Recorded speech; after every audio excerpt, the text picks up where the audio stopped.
Alright, so I'm still kind of broken from the last chapter. I'm gonna be fully honest here. I'm still very broken from the last chapter. But I'm gonna continue on playing into episode 4 because I think I'm closing in on the end of this chapter.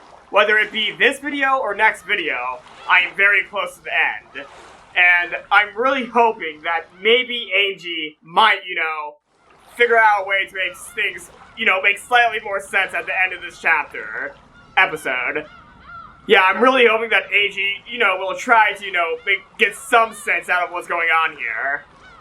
Or she, might end up like Balor and be in more confusion. Honestly, it's probably going to be the latter.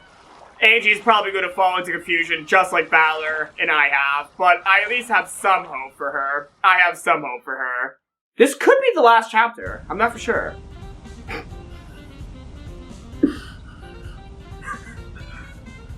Oh, wait. The name of the song's not appearing on the corner of the screen. Huh, that's weird. Amakusa turned the radio off. The world of cheery sounds was immediately swallowed up by the roar of the sea, and blotted out by the ocean's gray. Yeah, this is what the ocean sounds like.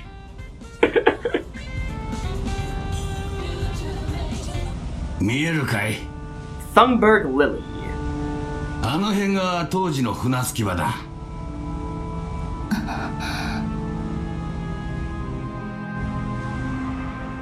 The boat captain pointed, but I couldn't really recall how it looked 12 years ago. I had believed that my memories of back then would come flooding back into my mind, but no memories were coming back to me at all. After the incident, the island was sealed off and left to the wild. Probably that's understandable if I had to tell myself, to stop myself from feeling somehow sad and hurt. But I at least remember one thing. You could say that it would probably be the same anywhere on the sea, but at least this one thing I do remember. The cries of the seagulls. I do remember those. I almost never went to the ocean when I was young. So, to me, everything that symbolized the ocean meant Rokkenjima and my family getting together. In short, it was a symbol for the happiness of going out with my family. However, at this point in time, it even seems doubtful whether that was happiness at all. In my younger days, the trip had felt like a relaxed family vacation, but considering my parents' situation at the time, it was surely a very difficult trip to handle, with the distribution of the inheritance filling the place with the smell of flaring tempers and fuses about to blow. I can remember giggling all over the place, completely ignorant of my parents' feelings. Rokkenjima ですかい。 That is a menacing sprite. すべての始まりで、すべての旅の終着駅ってわけだ。Amakusa tried too hard in an attempt to speak from my innermost feelings. The boat slowly rounded the island. As the angle changed, I hoped that my memories of the island silhouette at the time might come back just a little. But in the end, even as the inlet was completely hidden by the cliffs, I wasn't able to remember anything. 船長、さっきのもう一つの船着き場の話を聞かせてください。ロッケン島には船着き場は一つしかないことになっとる。だがそれは表向きだ。島裏のもう一つの隠された船着き場。ロッケン島そのものね。誰も知らない二つ目のもう一つの顔がある。That's probably in reference to the Kuadorian. ロッケン島は石宮家の領有する島だ。だが金蔵さん個人が所有する島というもう一つの顔がある。一つの島、二つの船着き場、二つの屋敷ですかね。愛人を囲うためだけに随分と金をかけたもんだ。もう一つの船着き場のことを知る人間は限られとる。金蔵さん、執事の源氏さん、わしら船の関係者、高齢の使用人がほんの数人だ。南城診療所の先代先生も熊沢のばあさんも知っとった。数えりゃ結構いるような気がするが、とにかく知っている人間はわずかだった。そのもう一つの屋敷について教えてください。クワドリアンっちゅう名前のお屋敷があるとだけは聞かされとった。わしは船を離れることを許されんかったから一度も見たことはないが。船着き場からは見えないくらいに遠いということですかい？わからん。ただ隠し屋敷だからな。外からは見えん場所に建ててあったろうな。とにかくクワドリアンについてはあの島の最高の秘密だった。クワドリアンにベアトリーチェが住まわされていた、あるいは幽閉されていたという説がありますが、船長はどう考えますか？わしはクワドリアンへの雑貨も運んでおった。その中に女しか使わんような、それも高級なもんが含まれることも多かった。わしもその説を確信しとる。では船長はベアトリーチェって女を直接見たことはないわけですかい？ない。20年近く出入りをしたが一度も見たことはない。20年？ひゅー。ってことは最低でも年齢プラス20ってわけだ。こりゃマドモアゼルは期待できないね。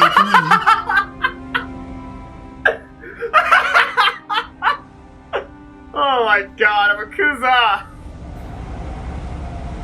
だがクワドリアンへの出入りはある日を境にぷっつりとなくなっちまった。今からだいたい30年前だから昭和43年頃だったと思う。ぷっつりと突然？食料やゴミなどの運搬往来でわしらは決められた日程で裏に行っとった。ああ、裏っちゅうのはクワドリアン側の船着き場のことだ。わかります。それで？ある日源氏さんから急な連絡があった。別の指示があるまで裏には行かなくていいって言うんだ。 This is probably after, Beatrice died, after, Rosa and her were traveling around the cliffs. Ah, I see. 別の指示とは？特にはなかった。早い話がある日突然裏には今後定期便はいらない、食料も届けなくていいと言われたわけだ。わしは最初クビにされたのかと思ったよ。だがすぐに気づいた。それにクワドリアンのことを知る使用人たちの様子からもなんとなく察しがついた。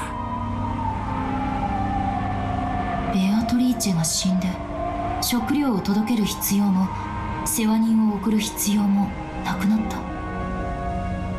た。わしはそう考えとる。それっきり裏へ船を出せという指示は受けてない。しかし裏については死ぬまで何も喋るなと。その後源氏さんが直接わしのところへ来てえらく強く念を押した。その20年間も放置されていた隠し屋敷にどうしてエヴァおばさんが？ On that day, 12 years ago, Ushimiya Eva somehow escaped harm. alone in a hidden mansion 2 kilometers away from the regular mansion. Why was she in a hidden mansion that had been forgotten for 20 years?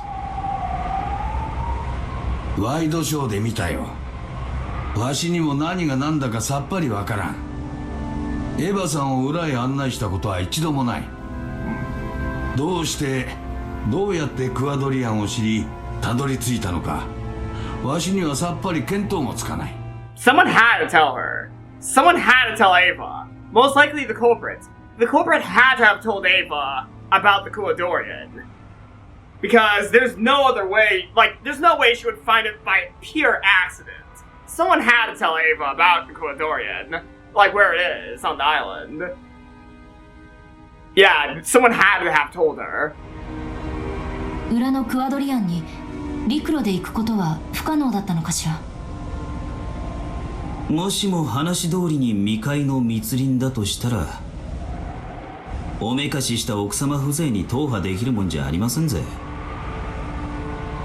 じゃあ回路？モーターボートみたいなものがあったとか。まさかあの二晩の台風はそりゃひどいもんだった。船なんぞ使えるわけもない。じゃあ屋敷とクアドリアンを直通する、例えば地下通路のようなものがあったとか。愛人の家へ出入りするのに毎回船の用立てが必要なんて面倒でしょ。 Okay, so yeah, the underground tunnel definitely makes sense. But for Ava to figure out about this, someone had to tell her about it. Someone had to tell her about it. Because there was no way she would have found that by pure accident.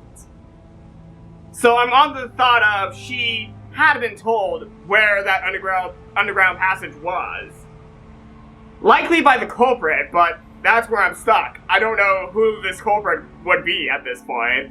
I would say the overarching culprit could still be Rosa and she told, Ava about it, but that just doesn't seem right, though.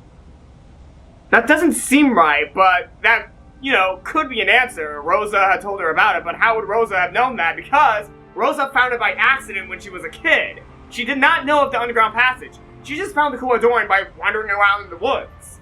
So, if Ava didn't use the underground passage, maybe through Rosa's rough recollections, Ava was able to find the Cruelty through the forest during the storm, but that's unlikely.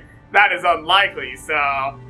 Yeah, okay, this might be a point that, gets me away from the idea that Rosa could be the overarching culprit, actually. I'm not gonna completely throw it out, because maybe a servant had told Rosa about it, and Rosa told Ava, or maybe a servant just went right to, Ava and told her about it once they figured out that she, Wait, no. The servants were dead. Nanjo must have told Ava about it when she found the gold, but how would Nanjo know? It's too early. It's too early to, think about this in this episode. It's too early to think, because if I think this early, I'm just gonna make this episode worse for me. I'm gonna make this episode of me filming this chapter worse the more I try to think, because I'm gonna be stuck. I'm just gonna be stuck on just random theories, and it's just gonna make me, the more distressed as soon as revelations start to be made about what's going on. 全長 2km のロッケン島の対角線上に存在する屋敷をつなぐためにそんだけの長い地下トンネルをとバカにしてえところだが愛人のために隠し屋敷まで作っちまう大富豪だ。それも否定できんところですな。どうなんですか船長。わしは海の人間だ。穴のことはわからん。だが硫黄島で旧日本軍は25キロのトンネルを掘ってみせたぞ。あの金蔵さんなら2キロくらい掘ってみせてもわしは何も驚かん。やっぱりおかしな島ね。私たちはこの島のことを未だ誰一人何も知らない。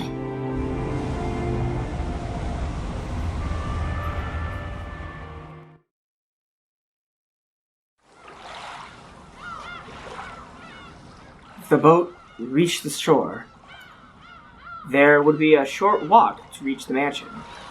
わしはここで待っている。屋敷は向こうだ。当時の道が残っているだろうが、草木で覆われてしまってるはずだ。迷わんように気をつけてな。ほんじゃ行きましょうかね。ありがとう、天草。あんたもここで待ってて。まあ、そう言い出すんじゃないかと思ってましたぜ。Hope. 届け物をするだけよ。あなたが一緒だと向こうが迷惑するの。あんたの毒素強そうだから。毒素？はて。すぐに戻るわ。今日の本命はクアドリアンの方だもの。届け物をしたらすぐに戻ってくるわ。Angie put on her knapsack and grabbed the flowers she was planning to offer. 察してやれ、若いの。行ってこい、お嬢ちゃん。あんたの家族が待っている。I really like Kawabata. I really like Kawabata.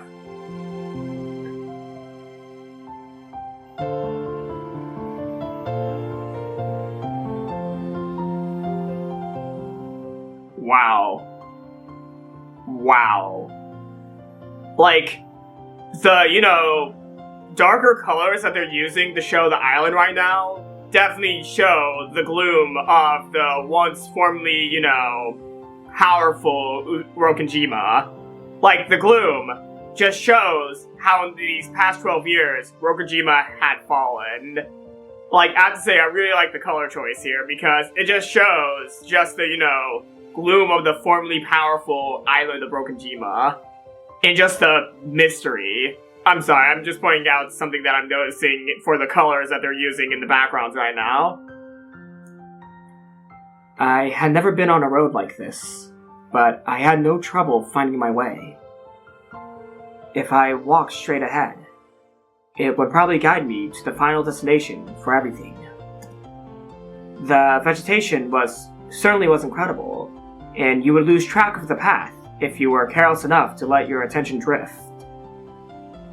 But the road that was left was much better than I had imagined. Still, that didn't change the fact that it was a bad road.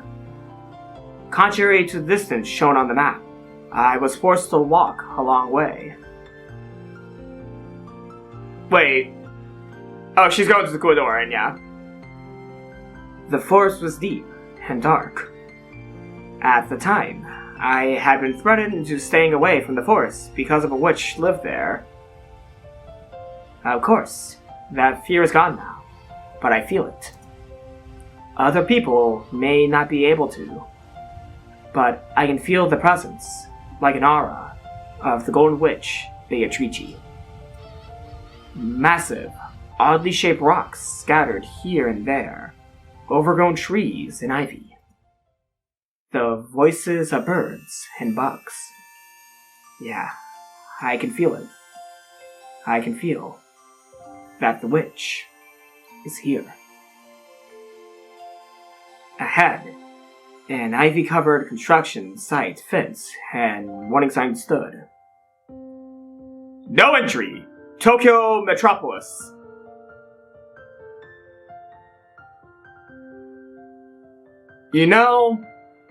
Yeah, this is definitely a metropolis that they're in right now. Quadorian, yeah, that's definitely part of the metropolis. That was written on it. Oh, right. When you think Tokyo, you tend to think of a city. But address-wise, even Rokkenjima is a rightful part of Tokyo Metropolis. What? Wait, what? Apologizing to the sign for my mistaken impression, I climbed over the fence. When I made it up the steep slope beyond that, my field of vision rapidly expanded, and a fresh sea breeze blew through my hair. I'm surprised there wasn't barbed wire or, electric stuff in that fence that Angie climbed. Well, okay, for that to be an electric fence, it will probably not be in operation right now because, well, the island's been shut down for over 12 years. And for barbed wire? I mean, yeah, I'm actually surprised about no barbed wire because, keep in mind, that fence was there to, keep someone inside and keep others out. Huh. Interesting. Though maybe Kinzo didn't want to make it look like a prison for Beatrice, so that's why he didn't put barbed wire on the fence, but that's really a poor defense for, someone to, not get in. Someone could easily climb over a fence if the fence is not, at least having some barbed wire, and Beatrice could have easily escaped if she went for the fence. Though, of course, Beatrice was afraid of the, wolves of the forest, so maybe that's why she didn't even try thinking of escaping. Not for sure, but the way he built that fence was not great. It was like the top of a little hill. Below me was a vast view of the island. I could only see desolated forests and rocky crags spread out below me. But, somehow, I realized that the mansion was probably somewhere around here, there. The steep downward slope beyond this hill had probably been caused by landslides from 12 years of wind and rain. It had become a slant filled with crags that you might even call gentle cliffs. And though it would be easy to tumble down, it looks like climbing back would be pretty difficult. It seemed that proceeding any further would be impossible. If I continued any further, I wouldn't be able to return.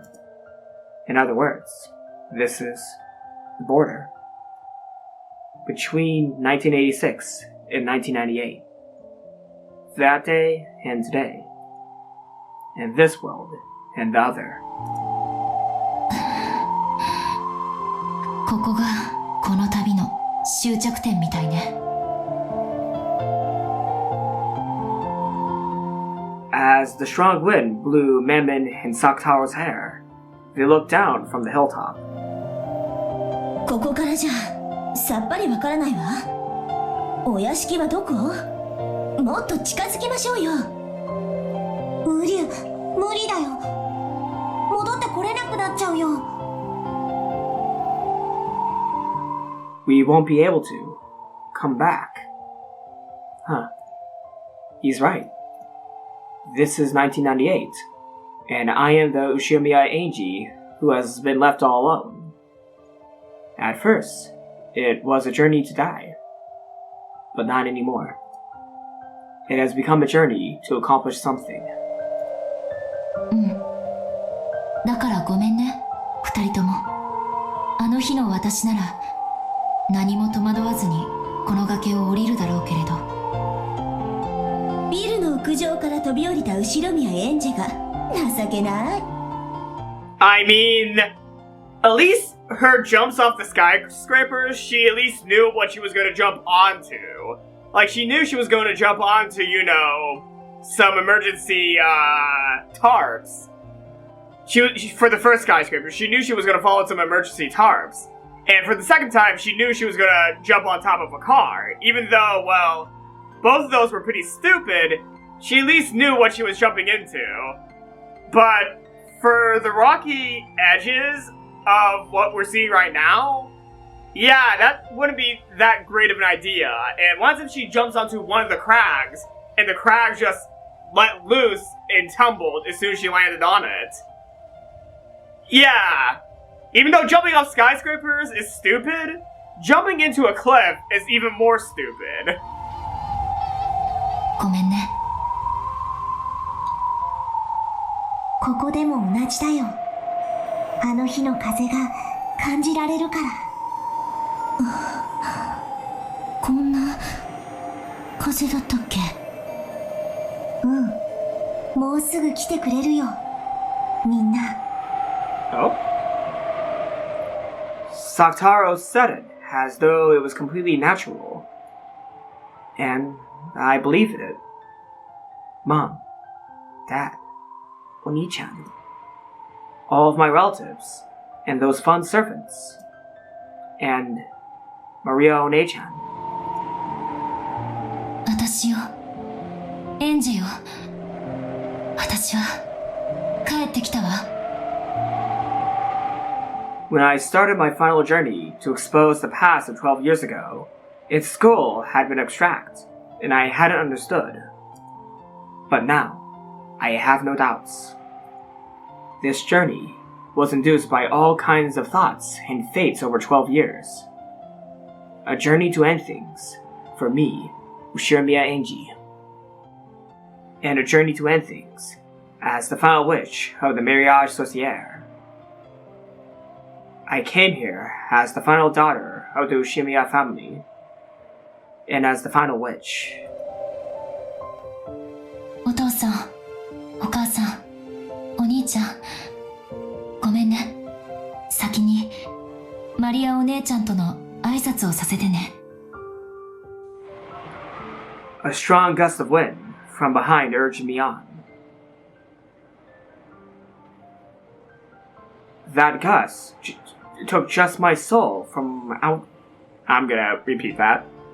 That gust took just my soul out from inside my body to the vast forest beneath me. And, though I couldn't see it from where I stood, I believed that it would fly me to the mansion on that day. To where everyone was. To where Maria One-chan was. And so, even though my body was on the top of the hill, a strong wind blowing against me, my soul was now certainly dancing through that sky. The vast, vast sky of Rokkenjima. Below me was the green of many trees. But I can tell. I can comprehend the presences of my family and relatives, and all the servants. And Maria One-chan too. I could even comprehend Maria One-chan as a witch. It was vast, more vast than any space I had imagined up until now. マリアお姉ちゃん、聞こえる？聞いて。Ange shouted to the Maria of that day that she had been through a long journey, and that she had learned just how much she had wounded Maria on that day when she was young. Having understood magic, I now understand everything about the world Maria wanted to show me. It was so warm. It is so warm. And overflowing with kindness and happiness. She had wanted to become even happier by sharing that world. But I had trampled it. だから私、今こそ全部理解したの。魔法を理解した。私たちの魔法はきっととてもささやかで身近にあふれてる。でもそれは誰の目にも見えるものではないのよ。魔法とは、はっきり言えるわ。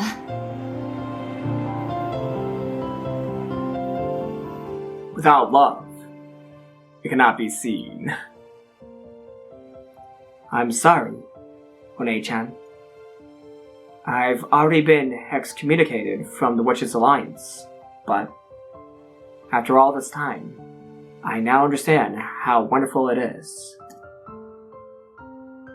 And I know that after that day I wounded you, Mariage Sorcière was transfigured into something different from what you truly desired.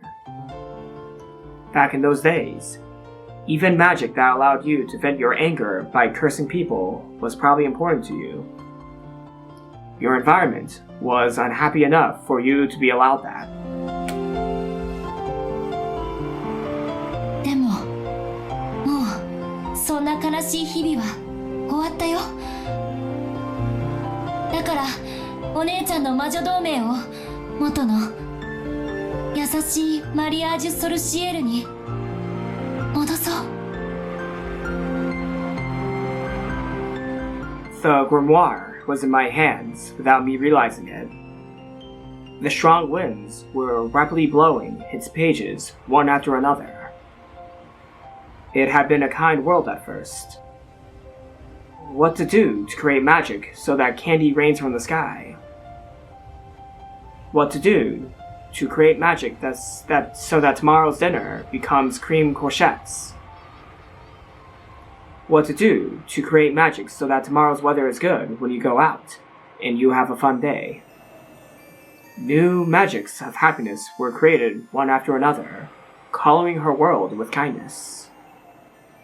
Those days were flipped through one after another, and the days and months began to flash by like memories. Oh shit! The pages with drawings that were colorful gradually changed into pages colored only with black ink. Oh, okay. So the use of the storm clouds was to represent how Maria's thoughts had darkened after, Ange, yeah. After Ange had, denounced the existence of Saktaro and magic, and after, Rosa had murdered Saktaro. Oh, yeah. Oh, I like that. Eerie magic circles and demon summonings. Evil magic for harming people. What to do to create magic so that the class bully catches a cold. What to do to create magic so that you-know-who in class gets seriously injured and dies. Well now, from colds to getting injured and dying. What to do to create magic so that a bus full of all the bullies on it falls off a cliff. Malicious magics were created one after another, filling the pages in her heart. 私がお姉ちゃんを傷つけたからマリアージュ・ソルシエルはこんなになってしまった。お姉ちゃんは黒き邪悪な魔女じゃない。白き無垢で無邪気な優しい魔女だったのよ。Like, Angie was one of the reasons why Maria's heart had colded. Like, yes, Angie was one of the reasons, but I think a lot of the reasons kind of happened because of, well, what Rosa was doing to Maria. But I'm gonna, you know what? I'm beating down on a horse right now. I'm already beating down on the horse by, going back to all of Maria's problems being stems from Rosa's, treatment of her. Like, yeah, that's just beating a dead horse at this point. But, yeah, I do agree that, what Angie did to Maria definitely was unintentionally one of the causes as to why Maria's heart had colded. Like, yeah, that's one thing I'm pointing out now. It's not the only reason, but it's one of the reasons. And, actually, I think this can connect to how Balor had hurt whoever he had hurt. Honestly, apparently he didn't hurt Beatrice, but Beatrice is really affected by what he did, so I'm trying to understand, who did Balor hurt, and what was his sin? Like, Angie's sin of denouncing magic to Maria, that was her sin. But what did Balor do? What did Balor do? Yeah, I'm still trying to think. What did Balor do? Because, okay, what Angie did kind of makes sense, actually. What Angie did kind of makes sense. It was one of the causes to how Maria's heart had colded. But, what the fuck did Balor do? And who did he do it to? Who did he hurt in order for this massacre to occur? Who did Balor hurt? And keep in mind, 6 years ago, Balor would have been like 12, so... What did 12-year-old Balor do? 私が元に戻してあげる。元のみんなを幸せにする魔法を世界中に振りまいていたマリアお姉ちゃんに戻してあげる。そのために私はここへ来た。運命に導かれてきた。お姉ちゃん、聞こえてる？その姿を私の前に見せて。I feel like this might have a melancholic end, kind of like how Himasmushi ended the question arcs of Higurashi. I feel like this episode's gonna end with a melancholic ending. Maybe. maybe it'll be melancholic, but after what happened in the first tea party, I'm not trusting the narrative. I'm not trusting the narrative based off of Higarashi's narrative anymore. I'm not going to do that because the last time I did that, oh boy, I was absolutely wrong. That voice rode an even stronger wind and was sent 12 years into the past. Then, the wind gradually ceased and silence fell. Crunch, crunch. I could hear the sound of gravel being stepped on. I heard those footsteps and was surprised at that miracle. No way, is Maria actually showing up for Ange? Without a doubt, those footsteps were Maria One-chan's.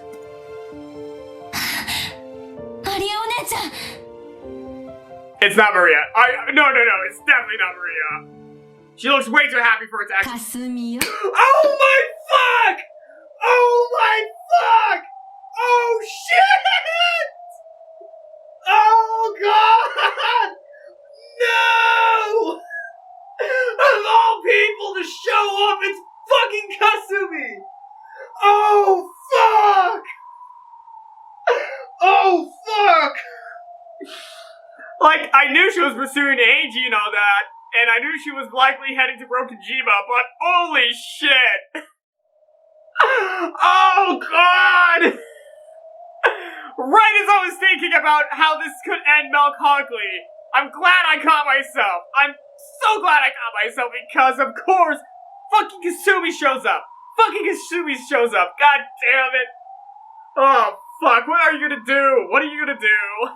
ようやく見つけたわよ。エンジェちゃん。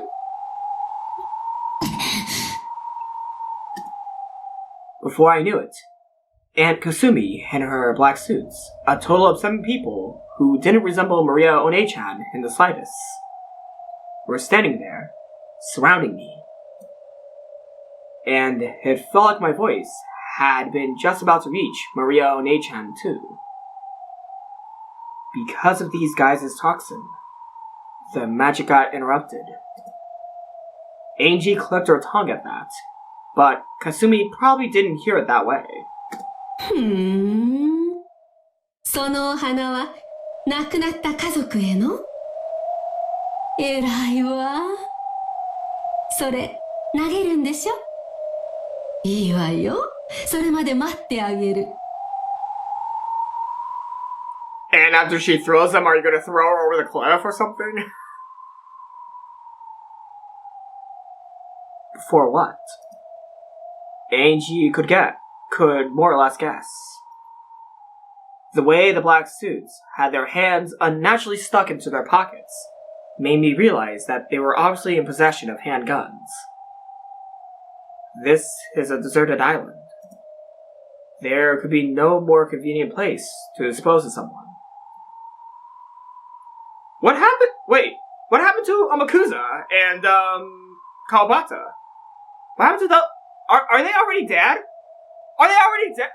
I thought Amakusa would, put up a fight or something. I thought he would have put up a fight. Or maybe they went around them. Maybe they went around them, and then the two of them will run up to help Ange after they figured out that, she's been taking too much time. Or they might hear commotion? Huh. I have absolutely no interest in the family matters of the Sumadera family. But if I die, all that wealth will roll right into the Sumadera family coffers. Unlike me, they probably have a great deal of interest in it. Of course, the Ushimiya group has a stake in this too.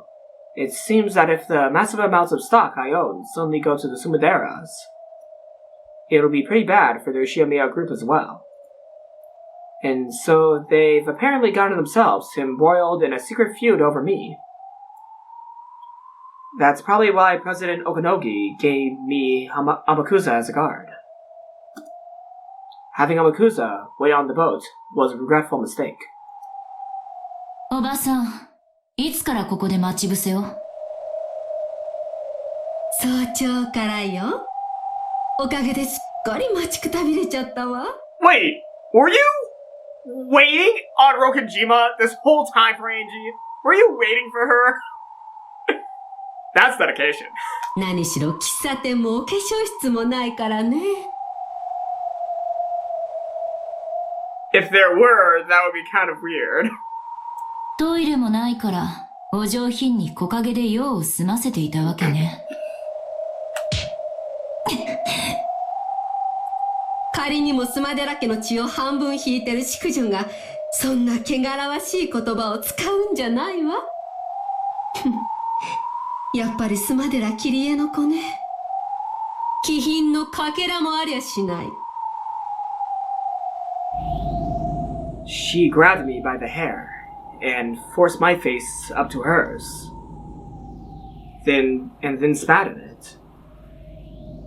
My words are filthy, but her spit's not to be outdone. おばさんが私のことを話すと、いつも母さんのことばかり。私、そんなにも母さんに似てますか？ええ、似ているわ。その生意気そうな目つき、鼻も口もそっくりよ。自由奔放で無責任。歴史と伝統あるスマデラ家の重みなど何も考えず、自分勝手に家を飛び出したわ。おかげで私の人生はずっとその尻拭い。まさにあんたの人生、クソ。Oh shit! Congratulations for Angie for not backing down on the insults. Even in the face of death, she's not backing down on insulting her bad aunt. Her other bad aunt! Both of her aunts suck! Ava and Kasumi, both of them sucked! So congratulations to Angie for standing up to them. Damn. Rose. I was slapped on the cheek. My ear took a heavy hit, and for an instant, my head rang. She pulled me around by the hair and threw me onto the ground. And without a moment's pause, she kicked the ground, covering me in sand. 本当に姉さんに似てきたわ。その目つき、そのどこか小馬鹿にした目つきよ。思い出すわ、いろいろと。哀れな人ね。きっと幼い頃から何かにつけて母さんに比較されて蔑まされてきたんでしょうに。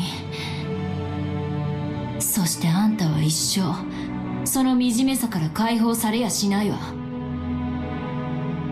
お前みたいな小娘にはわからないわよ。あんたのお母さんはね、何もかもを投げ出してスマデラ家を逃げ出した負け犬なのよ。その負け犬のせいで私がどれほど迷惑したことか。あんたの迷惑なんか私の知ったこっちゃないわ。私の生まれる前の話をされても困るわよ。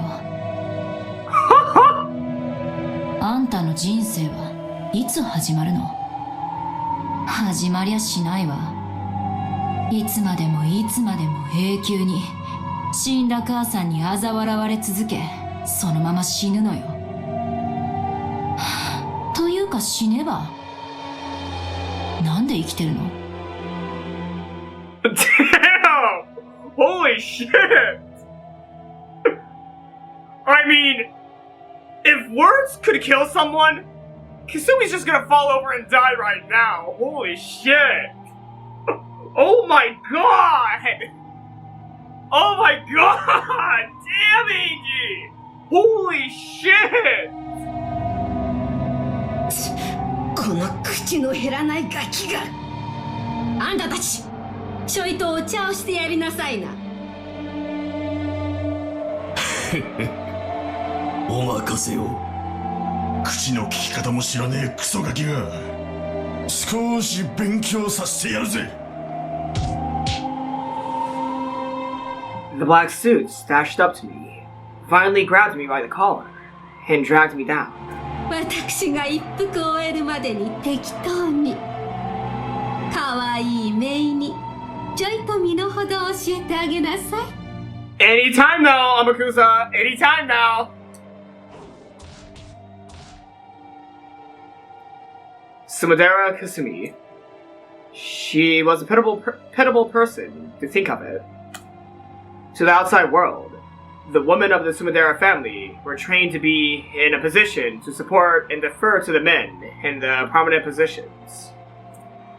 But, in actuality, strong leadership was demanded of them so that they could manage all of the people under them. The role demanded of them was that of a female commander. Taking charge of the Sumadera family, with all of its proud history, required an extraordinary level of commanding presence. It was an unimaginably heavy responsibility. Normally, this would have been demanded of Kyrie. Kyrie had undergone that harsh training, and Kasumi, as the younger sister, should have been able to just take it easy. No, in fact, she had lived like a lazy, selfish, and affluent princess, sneering at Kyrie, who had been given the heavy responsibility. However, Kyrie was suddenly disinherited. She had refused the fiancé her parents had arranged, and had gotten pregnant by her lover, Ushimiya Rudolph. From the Sumadera family's perspective, even though the Ushimiya family held a vast fortune, it was a family which had already collapsed, a family not in their league. And to become not even a legal wife, but a lover to the second son of that family. Normally, no one would be shown mercy for something so dishonorable, not even a daughter of the main family. They would wrap her up in a mat, stand a pole on end, and throw her either into the Pacific Ocean if the pole fell right. I'm gonna repeat that. They would wrap her up in a mat, stand a pole on end, and throw her either into the Pacific Ocean if the pole fell to the right, or the Sea of Japan if it fell to the left. My apologies. But Kyrie's punishment was nothing but disinheritance, an unbelievably lenient decision. After that, the Sumadera family began receiving preferential treatment from a section of the Ushimiya group. There must have been some kind of backroom deal. Probably from Rudolph. In other words, Kyrie took advantage of the Ushimiya family's financial support to leave the Sumadera family openly. Kasumi watched it happen in shock. No, she even disparaged her dishonorable sister as a loser. But eventually, she learned that the heavy responsibilities Kyrie had borne would be passed on to her. And then, for the first time, she realized that she had been outwitted. あんたの母親のせいで私の人生はめちゃめちゃにされたわ。いいえ、一度殺されたと言ってもいい。あの日に私は一度殺されて地獄のような日々に突き落とされたのよ。This backstory kind of seems reminiscent of another aunt of Ange's. This is kind of reminiscent, slightly, but with, you know, different things. No, not Ava. No, this is reminiscent of Ange, actually. If you think about it. Because what happened to Kasumi, it's basically what happened to Ange, when you think about it. Ah, the connection's there. The parallel between Kasumi and Ange is being shown right here through Kasumi's backstory. それまで人生舐めてきたツケじゃない。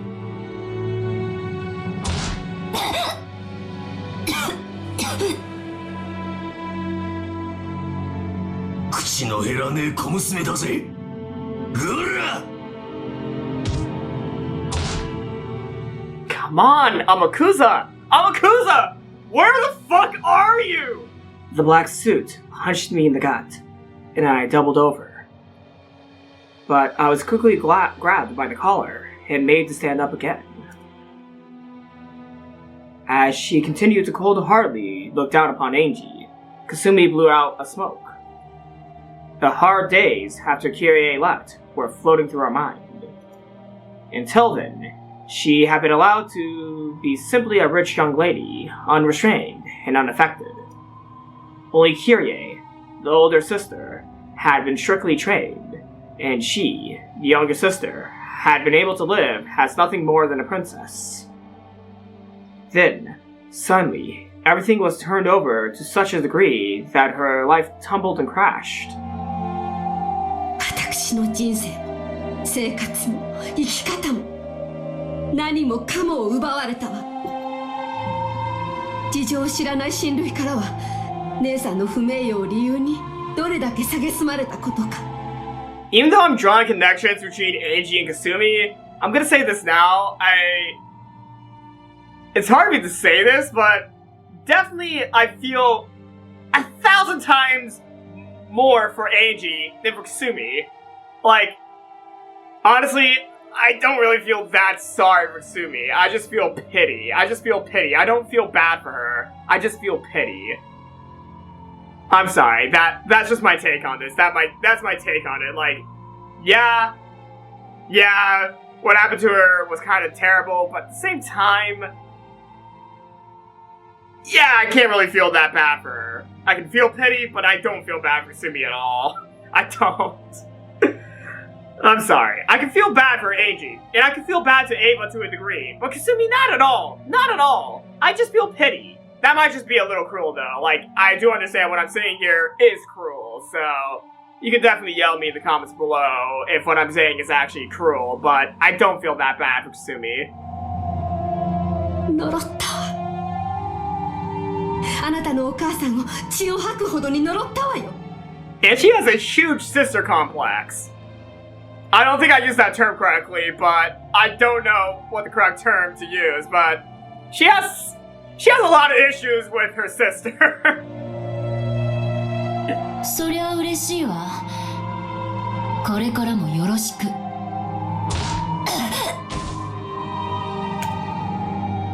A kick landed in Ange's side as she lay prostrate on the ground.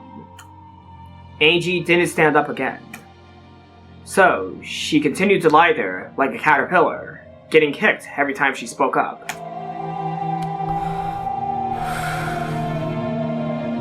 姉さんを後ろ宮グループのパーティーで見かけたわ。あいつ旦那と一緒でとても幸せそうに笑ってやがったわ。私に全部を押し付けて自分だけ幸せに。だから何？私に八つ当たりするとどうあんたが幸せになるってわけ？ God! Oh my god! Oh my god! Yes! Yes! 私に八つ当たりすると時間が巻き戻って Oh my 歴史が god. 変わったりしてくれるわけ。 You're taking the words right from my mouth. You're taking the words right from my mouth, and probably everyone else's mouths.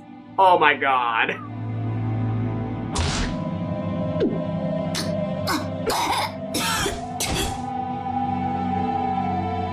あんたさっき言ったわね。私の人生はいつ始まるのって。いくら恨んでも八つ当たりしても時間を巻き戻すことなんてできない。じゃあ私は死ぬまでこうして死んでもなお姉さんを恨み続けて。 For the way things are going now, yes! 冗談じゃないわ。いつまで私は姉さんの亡霊に苛まれてなきゃならないのよ。だから考えたのよ。これを成し遂げたら全ての恨みを忘れてやり直せるってね。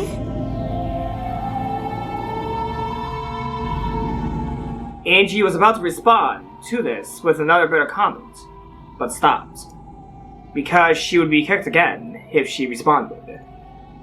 Even if Kasumi didn't say any more, it wasn't difficult to imagine what she meant. Kasumi was thinking of bringing an end to her hatred of Kyrie by taking revenge against her daughter, Ange. Talk about pushing your problems on other people. Even Even the narration is against Kasumi on this. I don't think anyone can side with Kasumi. Like, she's just unrootable. She's just unrootable, and yeah, I don't think anyone would root for her. And I'm really glad that the narration's even just pointing out, yeah, you suck. ほら、立ちなさいよ。そんなにこの島が大好きなら、しっかり深く埋めてあげるわよ。その若さで死にたくないでしょ。母が迷惑をかけてすみませんでしたとか言ってみたくはならない？誰が言うもんか。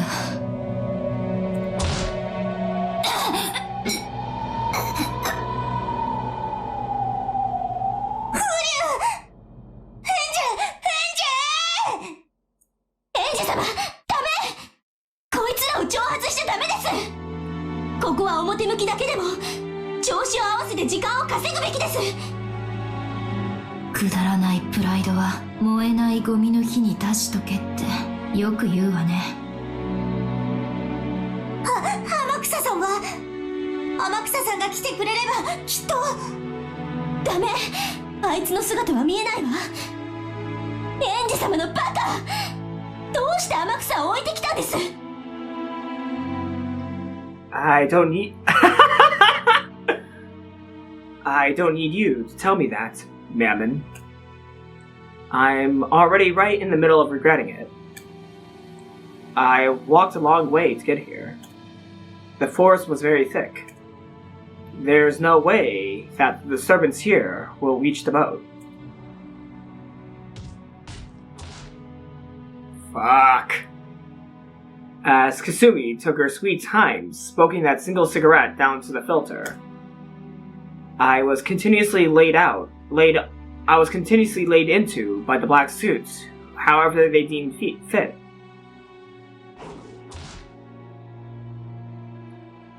The moment I grabbed my head to protect it, the top of my head was kicked by someone at a bad angle, and my head filled with stars. This feeling of stars flickering in a world twisted with gray was one I knew well. My life was very similar to the one Sumadera Kasumi led. Because I was tormented constantly with all kinds of bullying under the guise of education and training to make me a worthy successor to the Ushiromea family. Yes. Having the inside of my head filled with stars like this is a feeling I know well. When being reprimanded for some error in manners I seem to have made, the lecturer always turned to whether I was fitting to be the successor to the Ushiromea family or not. On and on about the honor of the Ushiromea family and how important it was. By the time her rant reached that point, I would forget what mistake I was being blamed for in the first place. Hey, Ava! No, actually, it was the same way for Aunt Ava, too. After all, sometimes she would ask herself, what was I saying again? But in the end, she wouldn't be able to remember, and would say something like, 私が怒っているということは、きっとエンジェが何か悪いことをしたのだろう。なら、その悪いことが問題なのであって、何をしたかなんて今さら思い出せなくても問題ない。There'd be some ridiculous reasoning like that, and then she would continue punishing me. Yes. Aunt Ava's punishments weren't something that would continue until I learned something, or acknowledged my mistake, or apologized. They would continue until Aunt Ava wanted to stop. So even this violence was a bit nostalgic, in a way that made me want to vomit.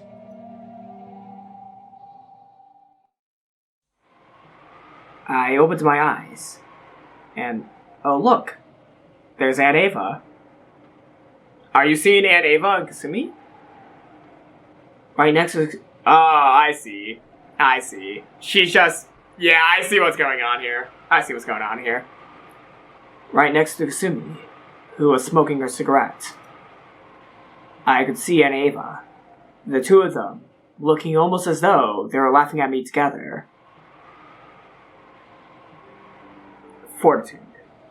When I think about it, even Aunt Ava's life might be worthy of sympathy.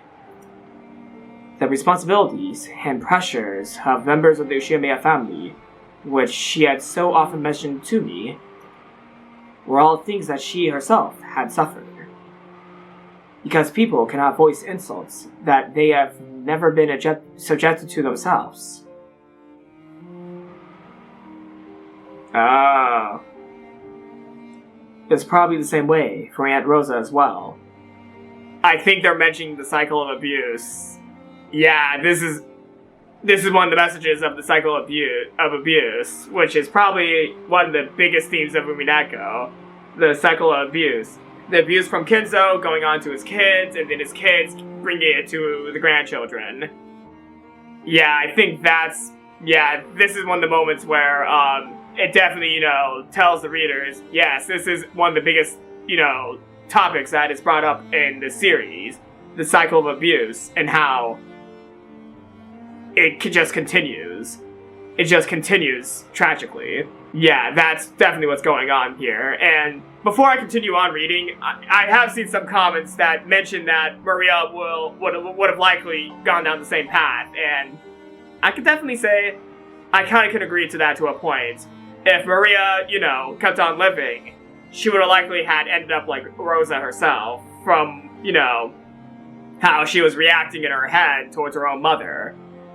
Most definitely, she would definitely end up like Rosa in the future. If she had a chance to, of course. And to a degree, maybe Ange might end up like this as well. Or she might be able to break the cycle. I do have hope that maybe Maria and Ange could have broken the cycle, but in the case of Maria, it's very likely that she would have continued the cycle from, the way you can interpret how, Maria was slowly becoming more and more violent and cold in her thoughts. Though, of course, I am no expert in this field. I'm just going off of what I was reading from comments and my own opinions on this, so I might be absolutely sounding wrong right now, and please correct me in the comments if I'm, saying something irresponsible here. It was probably the same way for Aunt Rosa as well. As the youngest child of the glorious Ushiyama family, she must have gone through many tough times. So, just as Aunt Ava acted towards me, and just as Sumadera Kasumi is acting right now, Aunt Rosa must also have been the same. People push the suffering they have been made to bear onto other people. Otherwise, they can never escape from it. And so on and on. In eternity and perpetuity, the chain of suffering and sadness never ends. That is the reason Maria One-chan's magic was so incredible. With her magic, she did not have to bear the suffering from Aunt Rosa. That pain was probably pushed onto her. Its weight probably tormented her. But One-chan did not carry that burden on her own shoulders. She exercised it and filled her world with happiness. So I'm sure that even if Maria One-chan had had children in the future, she would have never have pushed the suffering force down through the generations onto them. I would disagree with you, Ange. But I can't really speak to you right now. And this is probably not a subject that would be a great thing to mention right now as what's going on here, but I have to disagree with you, Ange. Coming from what we were seeing through, the dark thoughts that we've been seeing from Maria, especially in the scene where she was torturing her mother over and over again in her head. Though, of course, that's just making assumptions. But that could have been a likely outcome for Maria instead of ending the cycle. She would just continue it.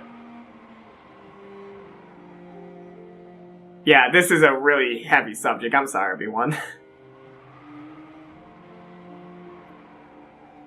The chain of suffering and sadness, which had been inherited by and forced upon each generation for who knows how long, was, by Maria One-chan's magic, broken.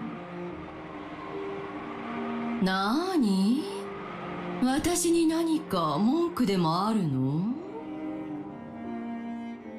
In the past, I would have snapped back and canceled out her hatred with hatred of my own. No, I canceled out nothing. The weight of that which had been forced onto her bears down hard on my shoulders as well. After all, even now, I hate her. So, now that I knew a magic, I looked at the human called Hushinomiya Eva again. What I could see through too was the sad form of a human, no different from me, who had lost her family and who bore deep wounds in her heart. Unable to withstand the pain of that torn heart, she was doing nothing except howling with a sad voice, like a lion crying in pain, like a child. It turns out, Hushinomiya Eva was also a person deserving of compassion. She had needed someone to understand the difficulties and pain of her childhood days. And she, too, as the only survivor of the Rokkenjima incident, who was faced with the inquisitive eyes of all of society, who was publicly slandered, who had salt continually rubbed into her wounds, had needed someone's compassion. Oh. Is this alluding to possibly the relationship she had with Hideyoshi? Because she didn't seem to be that harsh of a person towards George, so... Yeah, maybe they're mentioning that, unlike Rosa and Kasumi, Eva at least had someone to be with her. Like, just someone in general. Like, I'm just saying in general, she had someone to support her in general. Like, she had a friend by her side. For which that friend was Hideyoshi. Yeah, I can kind of sense that maybe, that someone who understood and helped Eva out is alluding towards Hideyoshi. A man that, you know, who sat down and listened to Eva. For which, in a sense, Eva technically did break the cycle slightly with George, but that cycle continued after George and Hideyoshi had died, and Ange came into her life. After the Rokkenjima incident, every single pain that Eva had suffered was coming back to her with more pain. And this time, there was no one to share that pain with her. No one to be with her anymore. I think that might be what this line is alluding to. And they might, you know, either disprove or prove what I was saying right here, but I think this line is referring to a friend to listen. A friend to listen. I think that's what this line is alluding to. And Hideyoshi just happened to be that person to Eva, in order to let her forget her pain and sorrow for at least a moment. The Black Witch, the very same that possessed Aunt Rosa, taught her magic. It was the same magic of anger and sadness that Beatrice had taught Maria One-chan. And to Maria, well, that person was Beatrice, the witch. Yeah, I might mention that there was someone for Maria, which was Beatrice. Though, of course, even though Maria still had someone that could have not, you know, like that could have, you know, still not have prevented Maria's, you know, rage to continue on after the death of Saktaro. So in a sense, both Beatrice and Saktaro were this person for Maria, and after one of them died, well, Maria finally broke it. Well, not broke it, she finally went back into the cycle. Yeah, I'm just talking right now, so yeah, what I'm saying right here definitely might sound a little bit weird. And of course, I'm just going off of my own knowledge. And of course, my own knowledge cannot be trusted because I'm no expert. I'm no expert. And yes, I am, interrupting the reading a lot, so I'm gonna try to stop that now. But I just wanted to, say my own thoughts on what, what themes the story is bringing up right now, what, topics the story is bringing up now. And, yeah. That's basically all I'm doing right now, and I apologize for, interrupting the story so much in this video. I just thought, just to say some of my own thoughts and opinions, and yeah. And if you have your own thoughts and opinions, like I said before, please put them down in the comments below, and if I'm saying something bad, please tell me in the comments. Please tell me in the comments. I'm no expert, so definitely what I'm saying right here definitely can be very wrong, and I apologize if I did say something that was pretty bad. But yeah, let's continue on. When she was mourning for Saktaro, after he was torn apart, that same magic, that witch, had surely dwelled inside Aunt Rosa too. So I was wrong to hate Ushimiya Eva. Perhaps I alone was supposed to have become her ally. The only person in the world who could understand her. What did I say to her when I was young? When she returned alive all alone? Could it be that the way I acted towards her was as if she had come back by herself after killing all my family? I can't believe it. And Eva, who throughout my life has never been more than an object of and synonym for hatred, is turning into a human who I can understand. And so, I looked right next to Aunt Eva, at the form of the Black Witch, who taught her the black magic.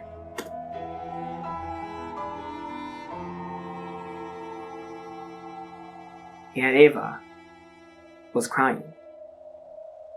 It was only natural. Not only did she have no one who would understand her pain of having lost her husband and son all at once, but even I, her only relative, insulted her, saying, "Give me back my mom and dad." I can make the excuse that it was the mercilessness of youth, but to her at the time, that was probably cruel enough to sever her heart's last thread. In the following days, the talk shows and magazines publicly slandered her. The truths of her late husband's business and character, and even those about her beloved son, were denied. She no longer had anything left. She could do nothing but cry and howl, trying to forget the pain and sadness for just a few moments. Because only while howling could she feel the slightest bit of release. And so, the Black Witch taught her how to howl. The one I hated was the Black Witch. The black magic probably did release her from that suffering for just a short time. However, it would never lift that weight from her shoulders. To the contrary, it would force that weight on further victims, filling the world with the weight of hatred. If Aunt Eva was to have a true witch nearby, who knew of white magic, wasn't that supposed to be me? Wingless. I had learned the magic to create happiness from Maria One-chan. If I could have saved her with that magic, might we not have built up a future with a completely different relationship? All this time, I have hated Aunt Eva, so I never noticed the Black Witch beside her. Without love, it couldn't be seen. I didn't have any love for her. So now, finally, I'll glare at the Black Witch, the one I truly should hate.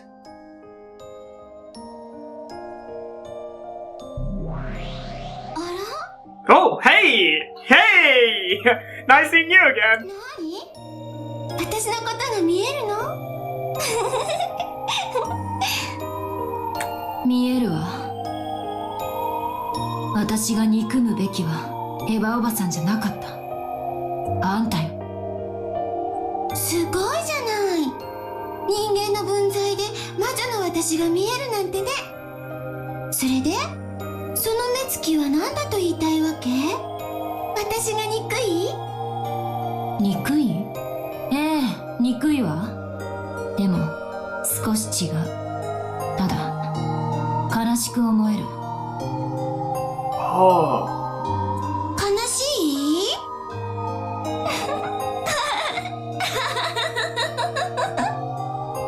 何言ってんの？いいじゃない、怒れば。思いっきり憎んじゃえば？憎まないわ。あんたを憎むことはエヴァおばさんの憎しみをそのまま受け継ぐだけ。私は憎しみを断ち切る。エヴァおばさんの苦しみを受け止め、それを払って捨てるの。Yeah, I'm gonna give some credit to Angie. She might be able to break the cycle. She might be able to, well, she might. It's a little too early to say this, but from the way she is able to realize things now, yeah, she is learning a little bit more into the reasonings why this has happened. All this has happened. And I'm gonna have to keep on giving congratulations to Angie, because she's becoming my favorite character. She is definitely becoming my favorite character. Cause, yeah, she's just a character I want to root for. Angie is a character I want to root for. I'm not saying that you have to forgive. Like, that's what I'm trying to get at here. I'm not saying that you have to forgive, but getting into an understanding may also make things, you know, a little less complicated and make things make a little bit of sense. Like, definitely if someone does shitty things, it's unforgivable. Like, no matter what excuse they might have, it's unforgettable. I'm not saying that because someone had a tragic past, that excuses the actions that they did. I'm not saying that excuses actions, but getting into an understanding may help improve. That's what I'm trying to point out here. The things that someone already has done, it can't be undone, and there's no way one should be, you know, forced to forgive someone because of it happening to them. Like, no way someone should be forgiven. No way, unless someone truly wants to forgive. Unless they want to forgive, they can. But you don't have to forgive. You don't have to forgive someone for something that they did. But getting into an understanding may help that person in the future to improve. Improve and maybe have a redemption. Of course, this redemption doesn't, you know, take away what they did. It doesn't take away what they did. But at the same time, it can get them into a realization of what they did was wrong. 何悟ったようなこと言ってるわけ？こいつ頭大丈夫？っていうか、へそでも噛んで死んじゃえば？ For some reason, I feel a sense of nostalgia for episode 3 every time she says something like, "Why don't you just give up and die forever?" God, it's only been like 2 months ago since I last played episode 3. Why am I already feeling nostalgia every time I see Ava and Gigi say, "Give up and die forever"?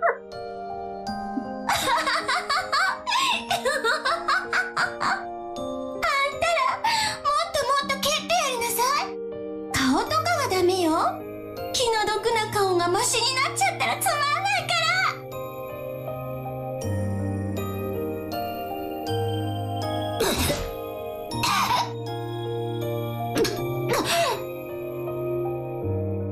The black suits persistently kicked my stomach and back, as though they had been ordered to by the Black Witch. やれやれ、答えないね。私をじーっと見ちゃって。私が憎いでしょ。私もよ。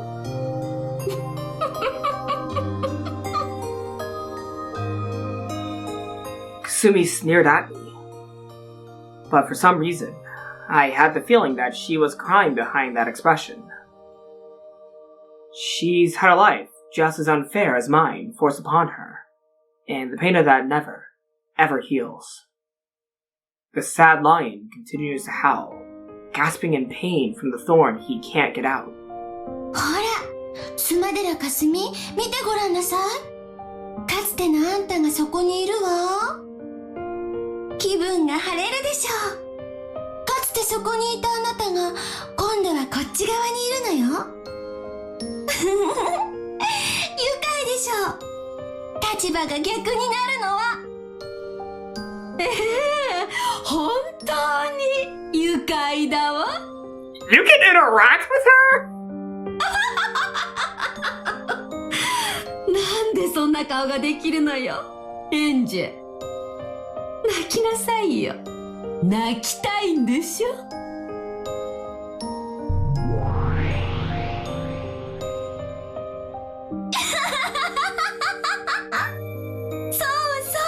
泣きたいに決まってる。泣かせちゃいなさいって。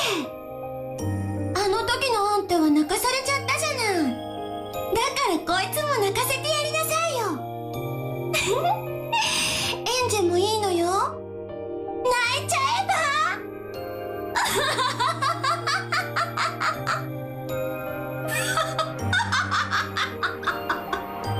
泣きなさいよ、エンジェ。あんたの泣き顔が見たいのよ。泣いてごめんなさい、かすみおばさんって言ってごらんなさいよ。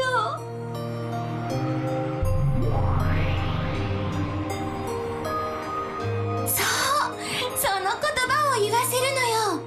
Why do you keep on switching from each side of Kasumi to talk? Why do you keep on teleporting from side to side? あの言葉、辛いでしょ？自分のせいじゃないことを謝らせられるのって本当に辛かったでしょ？同じ思いをさせてやるのよ。そうすることであなたの痛みは和らげることができるの。そうよ、それでいいのよ。もっと自分に素直になりなさい。もっともっといっぱいに自分の感情を吐き出しちゃえば。 The Black Witch stirred Kasumi up, and Kasumi began to give herself over to that dark emotion. She was doing more than turning her deep sadness into cheap booze and forcing it down, trying to forget for just a brief moment. The words Kasumi insulted me with were themselves sad. And I couldn't forgive the Black Witch for taking advantage of Kasumi's sadness. I had gone limp on the ground, which seemed to have sapped the black suits of their enthusiasm for kicking. Or maybe the kickers had finally gotten tired too. Kasumi hadn't ordered them to stop, but at some point, the violence had halted. However, I was reflected in Kasumi's eyes, and they were burning me with flames of hatred. She had been tempted by the witch into doing that in order to relieve her own pain. スマデラかすみ、まだよ。まだまだ踏みにじりなさい。あなたの人生はこんなほんのちょっとの乱暴で許せるの？許せないわよ。まだこれくらいでは許せないんだから。でしょ？許せるわけがない。もっとよ。もっと憎悪の炎を。憎しみの炎でしかあなたは暖を取れないの。怒りと悲しみの雪原で凍えるあなたを温められる炎は憎しみだけなのよ。ほら言って。叫んで。憎しみの方向で自分を燃やし尽くしちゃえば。Her mocking voice sorry, but this is a serious scene, but I can't help but smile at Ava Beatrice's voice. Like, the way that the voice actress has Ava Beatrice sound so mocking while talking. It's just fucking amazing. It's just fucking amazing. What's the voice actress's name again? Oh my god. Fuck! How do I keep on forgetting her name? Nikito. I need to imprint your name in my head because you are amazing as Ava's voice. Nikito. She is amazing with the character of Ava. She is amazing portraying her. Nikito. Remember that name, me. Please remember that name. Oh my god. I need to get better at remembering people's names. I'm so sorry. Nikito. You do a great job in playing the Ava character, especially Ava Beatrice. You also did a great job as Takano as well. 後ろ宮エンジあんたを憎まなくちゃ私は生きてられないの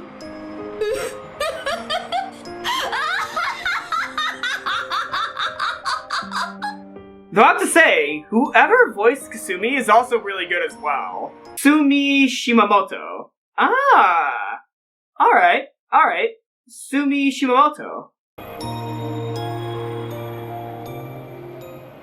スマデラかすみ、あの花束を。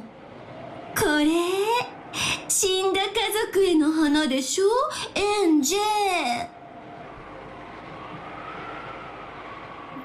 The Black Witch grinned at me unpleasantly and used her chin to signal Kasumi to pick them up. Kasumi picked up the flowers I was going to offer, brought them all the way over to me, dropped them in front of me, and made a show of trampling them. Yep! I knew that was going to happen. I knew she was going to stomp on those flowers. I knew she was going to stomp on those flowers. A bitch. Her expression was filled with hatred, and a frantic quality that simple hatred couldn't explain. It was as if trampling them over and over again was the only way to prevent the sadness from inside her from reaching the bursting point. So the sound of her trampling was downright sad. あら、この程度じゃ答えない？ならこっちは答えるかしら。スマデラかすみ、こっちを使いなさい。ダメ。それは。The object the witch pointed at was Maria One-chan's grimoire. Kasumi also noticed it, and picked up that book, which was heavier than it looked. Don't do it. 何これ Don't do it. Don't do it. Don't do it. Don't do it. Whatever you're about to do, don't do it. Don't do it. Don't do it. Come on. Come on. Don't do it. 読んじゃえば。お腹がよじれちゃうかもね。Come on, Amakusa. It's about time you show up. It's about time, Amakusa. It's about time you show up, Amakusa. You need to stop Kasumi. You need to stop Kasumi from what she's about to be doing. Because whatever she's about to be doing, it's not good, and I'm... Oh my god! Come on, Amakusa! Kasumi opened the grimoire, skimmed over the contents, and snorted derisively. 返して、それはお姉ちゃんの。 Eternity. Of course, my hand couldn't reach. My stomach was once again kicked by the black suits, and I curled up on the ground. ほらね、この本はエンジェにとっての大切なものでしょ。大切なものをけなしてやりなさい。こういう子には殴る蹴るよりもそっちの方が効くんだから。あなたがそれを一番よく知っているでしょ。 Kasumi's face twisted for an instant, as though remembering something painful. But that quickly disappeared, changing into a scornful smile directed towards me.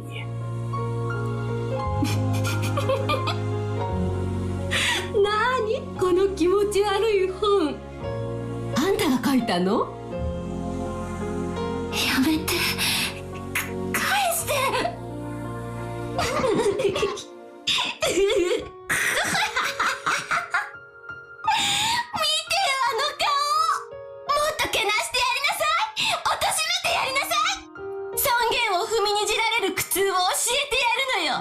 そうすることでしかあなたの苦痛は和らがないの。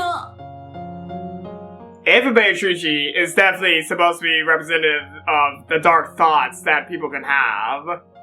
Definitely. Oh my god.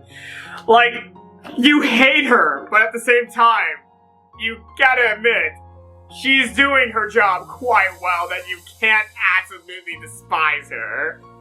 God, fuck you, Everybody Truchi, but at the same time, I have to like you in the respect of, you definitely are the villainous evil witch.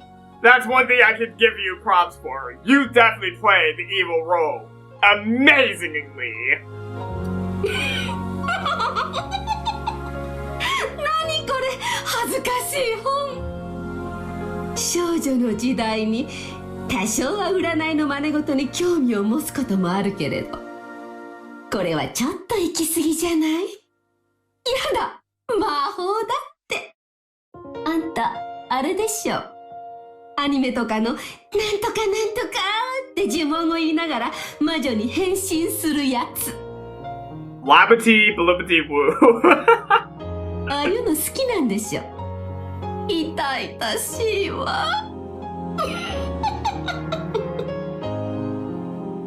Cackling, Kasumi opened to a random page and showed it to the black suits. The black suits looked too and guffawed. That laughter wouldn't wound me, but I couldn't forgive it. After all, that laughter was ridiculing Maria Honei-chan. I don't hate Kasumi for exploiting Kasumi's unhealing anger and sadness. I cannot forgive the Black Witch. That Black Witch ate into Aunt Ava, Sumadera Kasumi, and Aunt Rosa, tormenting them for an eternity without letting their wounds be healed. I can't forgive her. I can't forgive the Black Witch. 何これ、傑作！お空から飴玉を降らせる魔法です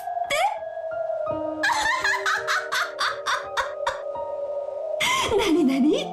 お日様で清めたお水にお砂糖を溶いて魔法の杖を浸して呪文を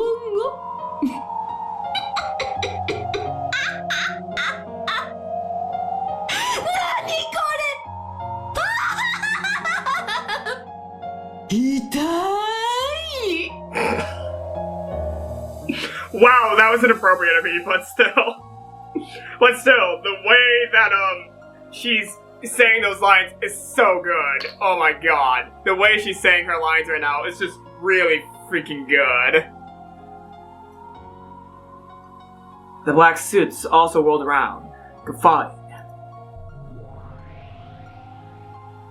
Then, grinning, the Black Witch whispered something into Kasumi's ear. Then, after glaring at me with a grin, Kasumi took that page. Don't do it! Don't do it! Don't do it! I know what you're going to do! I know what you're going to do! Just don't do it!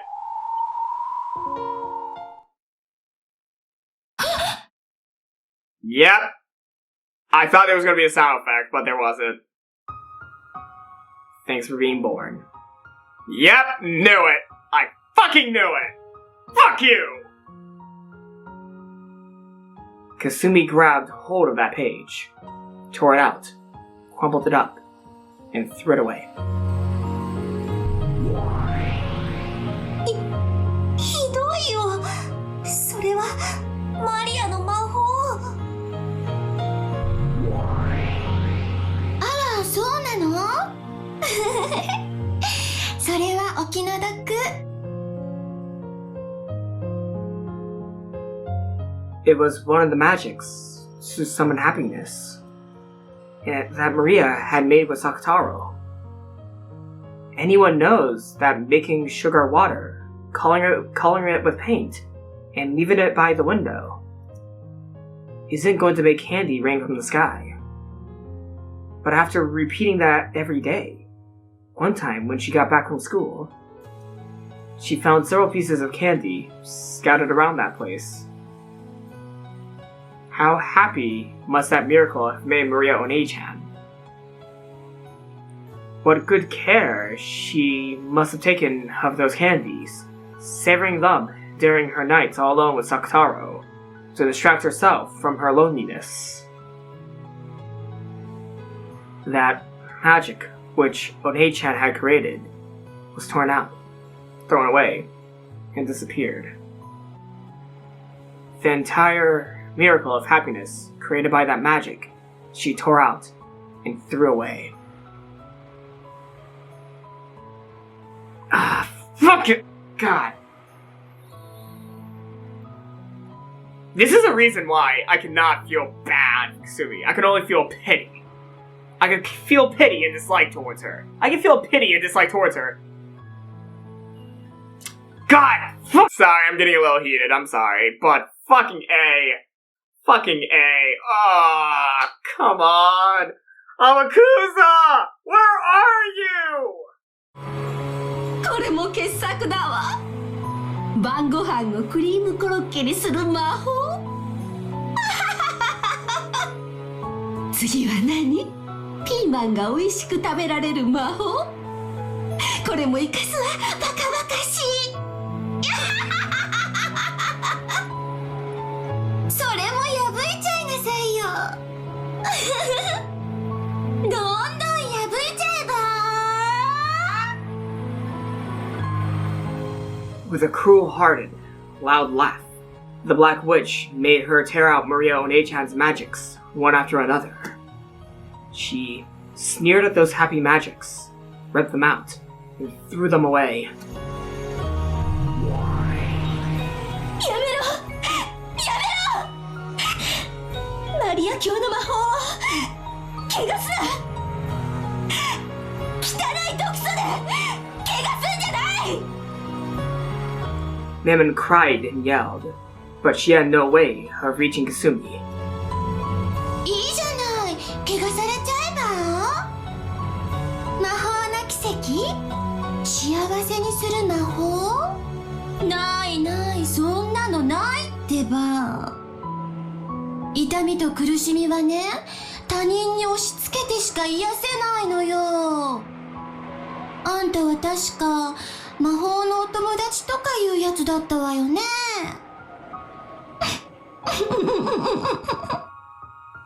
スマデラかすみこいつのページを開きなさいこれは何？ Oh no, wait. If they throw away Mammon's page, will that make Mammon disappear? Fuck no! 魔法のお友達ですって煉獄の七姉妹 Don't do it. Come on. 物騒な名前すごい速さで飛んで敵をやっつけてくれるんですってエンジェあなたこんな魔法が使えるなら今すぐ使った方がいいんじゃないくだらない The pages that wrote of the Seven Sisters of Purgatory were also heartlessly torn away. The pages themselves were just paper. They weren't Mammon's vessel or anything.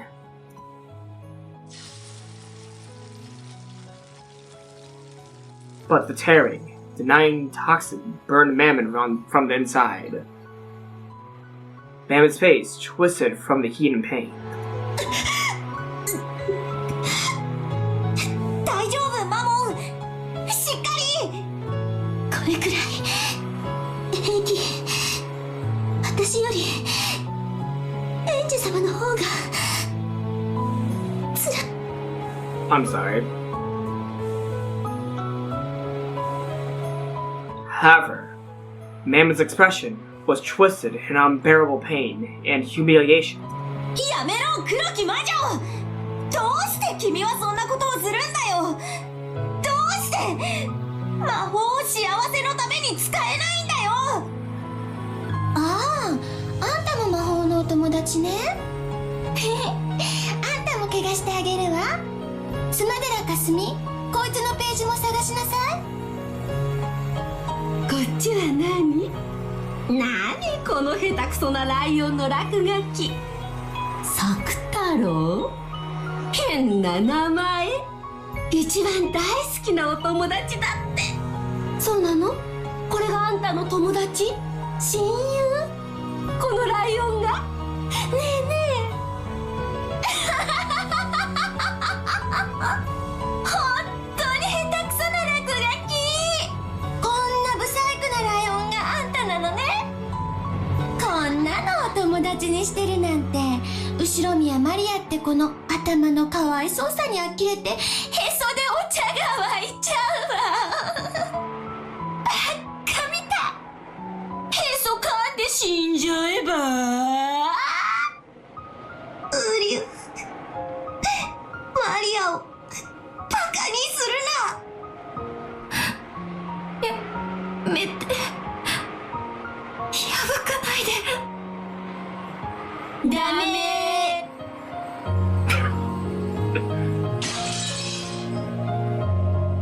There was a shrill, tearing sound, and the page was filthily ripped out.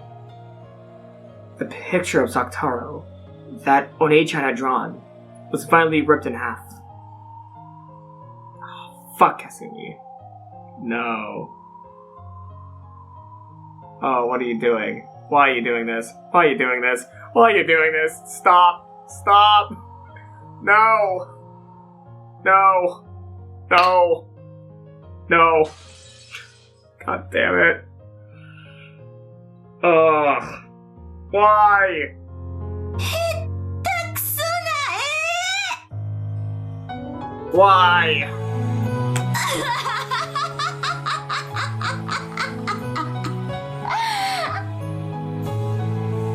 お前たちも笑いなさい。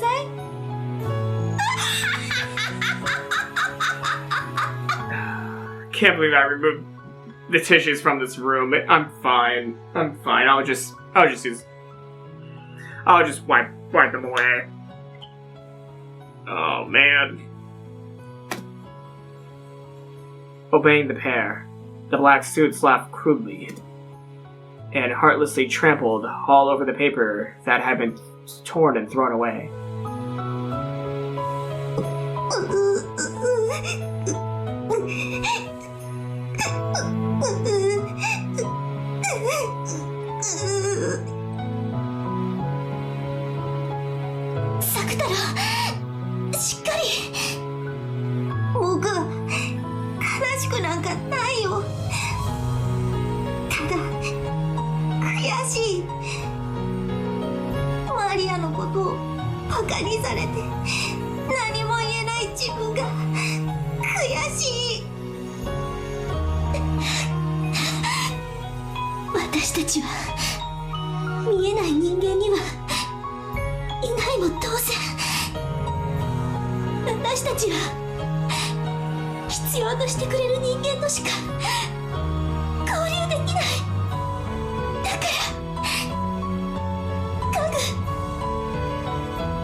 As Saktaro and Manon supported each other, they slumped down, sobbing. I couldn't stand it either. Only those who can see the world of magic can understand how wonderful it is. It can't be explained to humans who can't understand. And so it is mocked. If only you could show it. But you can't. Because in front of humans who are filled with the anti-magic toxin and who can't understand magic, magic cannot be used. 本当にわけがわかんないわ。この妄想日記、頭がおかしいとしか思えない。あんたのお花畑の頭の中が垣間見えて本当に面白いわ。気持ち悪い子。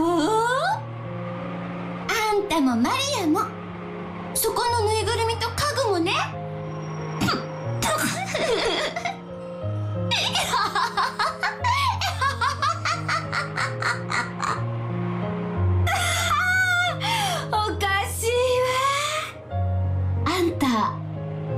達いないんでしょ。いっつも一人ぼっちでぬいぐるみがお友達なんでしょ。かわいそうな子。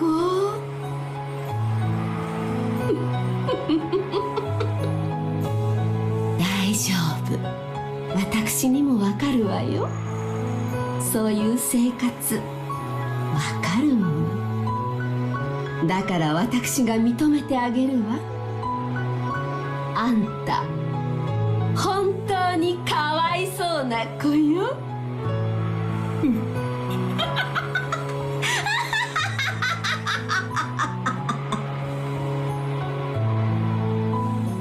So, to you, she looks like a pitiful child.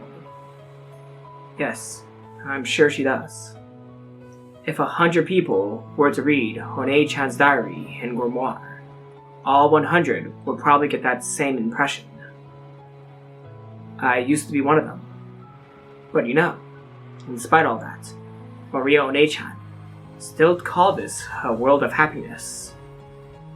Don't deny that magic, that happiness. 頑固な子ね、あんたは。いいわ、これで最後よ。あんたとマリアの信じた本当にくだらない魔法の根源を引き裂いてあげるわよ。スマデラかすみ、そのページを読みなさい。なあに、このカラフルなページは。なになに、大好きなママといつまでも仲良しでいられる魔法。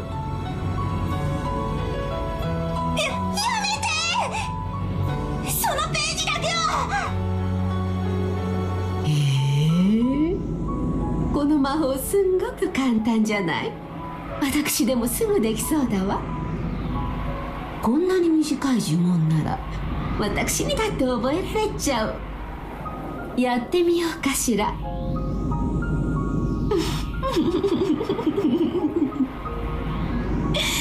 本当に簡単な呪文よね。いいわよ、やってあげなさい。みんなも吹き出しちゃうから。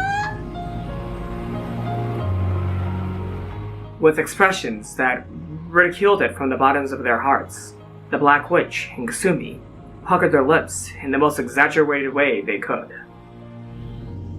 and said it aloud.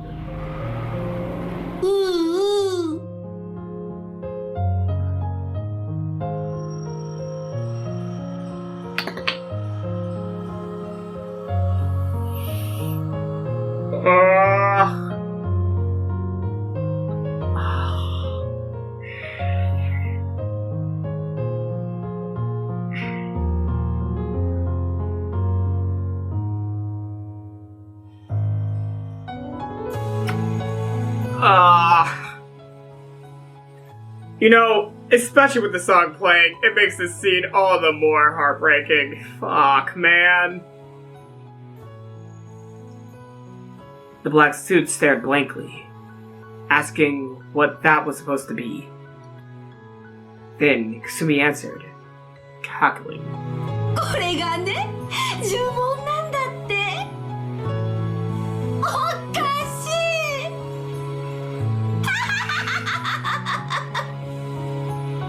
ほら、あんたたちもやってみれば。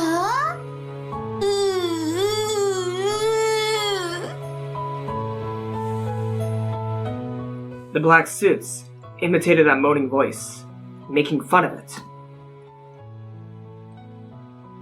Ooh. That was the incantation for the magic that would always let her be friends with the mama she loved. 何このバカみたいなの。言うだけで家族仲が良くなるなら世界はずっと平和だわ。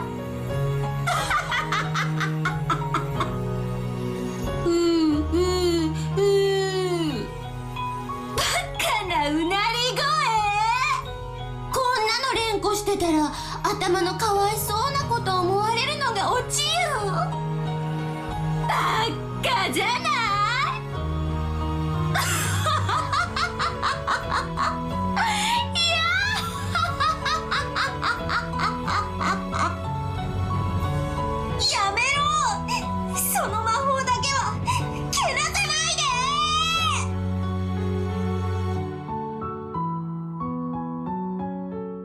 One day, when Maria One-chan and Aunt Rosa had gone on a picnic together, it was written that this was one of the 5 happiest days of her life. And One-chan was singing her mama a song that she had just learned from her. One-chan was happy to see that her mama was enjoying it very much. But partway through, she forgot the lyrics. But her mama was enjoying it so much, so she tried to sing until the very end. With ooh, ooh, ooh. She sung it with fake lyrics, but her mama was very pleased. After that, ooh remained as an incantation to remember that day she had spent in fun and happiness with her mama. Of course, even though Aunt Rosa thought it funny at first, eventually she tired of hearing it, and later on started to scold One-chan whenever she said it. But to One-chan, it was a memory of a fun day that she could never forget. So among the magics that Maria created, who was the oldest and the first? Kasumi stuck her fingernails into that page too. やめて、破かないで。そのページだけは許して。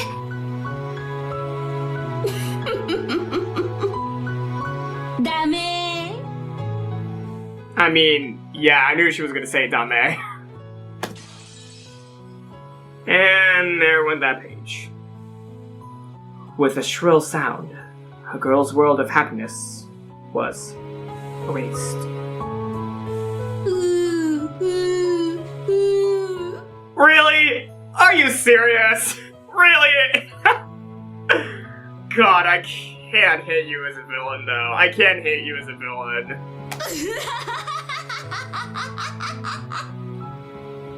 You're a fucking asshole. But that's one of the reasons why I could actually appreciate your character. You're just the world's biggest asshole. これがあんたらの幸せな魔法なわけ？笑っちゃう。幸せになる魔法なんてね、あるわけないでしょ。魔法はね、怒りとね、憎しみでできてるのよ。幸せってのはね、自分の背負わされた憎悪を人に全て押し付けた時にのみ与えられる解放感を言うのよ。あんたたちの言う幸せなんて絵本の中にしか出てこないまやかしなのよ。As Kasumi laughed her head off, she slammed the grimoire against the ground and stepped on it. 悔しい？ねえ、悔しい？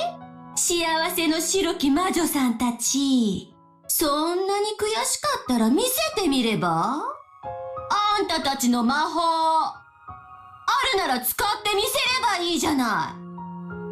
魔法が使えない魔女なんて魔女じゃない。つまり本当の魔女は私たち。あんたたちなんて魔法の夢で現実から逃避しているだけのクソガキどもなのよ。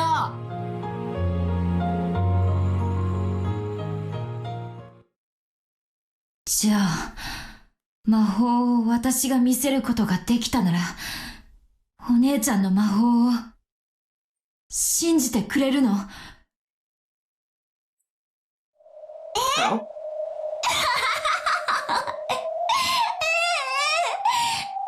信じるわよ。魔法を使って見せることができたならね。ならやってみろよ、このクソボケガキ。Whoa! The change of the tone! Holy shit, the change of her tone! Oh god! Damn! You know the way the voice actress is able to change the tone of Ava Beatrice's voice is just perfect. Perfect enough that it can get just my spine tingling. Holy shit, that change of tone got me. Wow.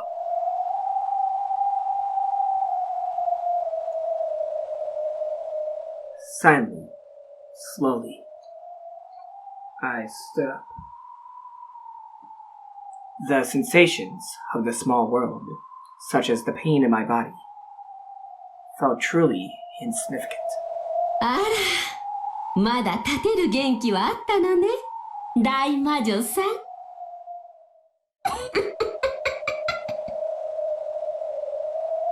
立ち上がって何をしてみせるの？見せてみなさいよ、魔法。魔法はあるわ。 F style. はあ？この子何を言い出すかと思えば。あんたたち、今の聞いた？静かに。へえ、面白いじゃない。半魔法の毒素を理由にあんたたちはいつも奇跡の力を拒んできた。白き魔女マリアの弟子、見せてみなさいよ、魔法を。一体どれだけの人間がその奇跡を信じて裏切られていったか知っている？誰もが信じ、誰もが裏切られて絶望した。そして本当の魔法は私たち黒き魔女の力でしか得られないことを知るのよ。憎しみを誰かにぶつけるのはただの罪。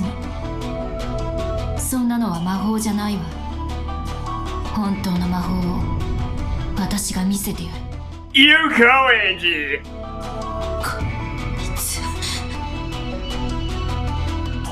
The Black Witch winced slightly. However, Kasumi sneered at me even more. なら見せてごらんなさいよ。それであんたはどの魔法を見せてくれるの？飴玉を降らせる魔法？それともクッキーを増やす魔法？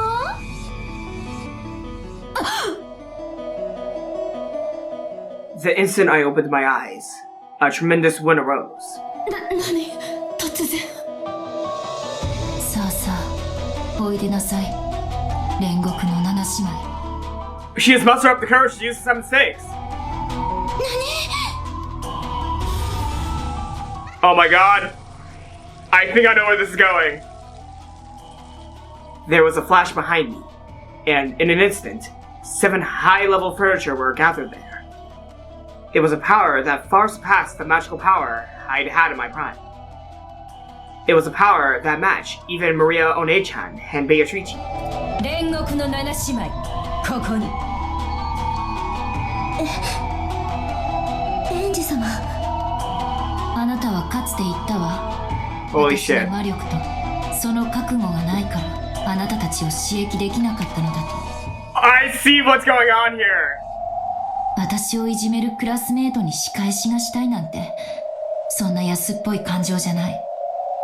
私はマリアお姉ちゃんのマリアージュ・ソルシエールの世界を守るために、今こそ魔法の奇跡を見せることを命令するわ。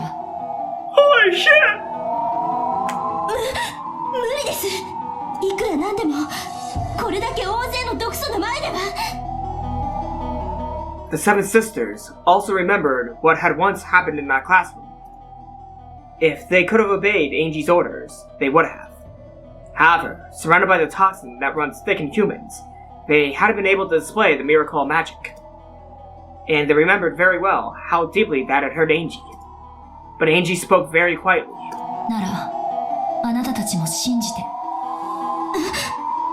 マリアージュ・ソルシエールは人を幸せにするために生まれた。そしてそれは黒き魔女と戦うためでもあった。その創立者の一人、原初の魔女マリア教が生み出した世界を否定する愚かなる黒き魔女に、その奇跡を見せ、その世界を守るために信じて、魔法を、魔女を、今こそ奇跡を。 Oh my god. Kasumi gave an order to the black suits, and one of them took out a gun and pointed at Angie.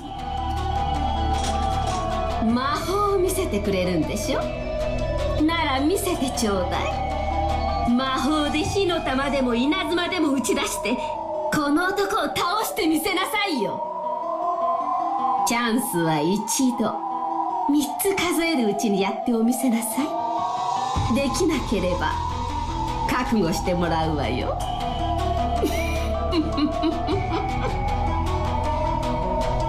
打ちなさいよ。なんだこのガキ。行かれてやがるぞ。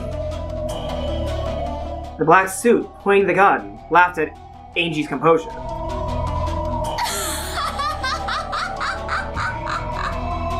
本気？こいつ頭の中までお花が咲いてやがる。 Cloud Cuckoo Land? What? Cloud Cuckoo Land? なら撃たれなさいよ。死んじゃえば。 Is Cloud Cuckoo Land a reference to something? Or... I don't think that's a reference. I don't think that's a reference. エンジェ、無理。中断は魔法では防げないよ。いいえ、何も恐れることはないわ。私の魔法は、煉獄の七姉妹は、銃弾などものともしない。エンジ様。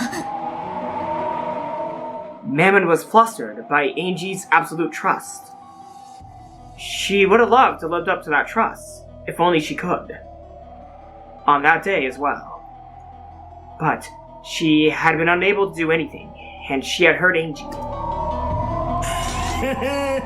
ガキめ、魔法が使えるってんなら早く見せてみやがるってんだ。どうしたよ、早く魔法を見せてみろってんだ。ほら、遠慮はいらねえぜ。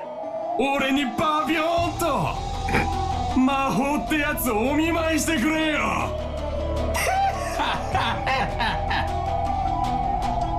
The black suits jeered at her, but Angie simply concentrated her mind in silence. 撃っちゃえば。撃ってみろって言ってるのよ、向こうは。この子恐怖でもう頭がどうかしてるんだわ。バイバイエンジェちゃん。天国で好きなだけ魔女ごっこをしてなさい。撃て。いいんですか。おうち死ねエンジェ。やれるもんならやってみなさいよ、あんたの魔法を。The black suit cocked the gun, and, sneering, he pulled the trigger.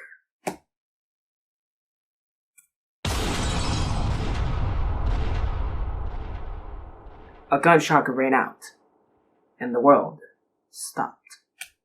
A red spray scattered, and chunks of flesh flew.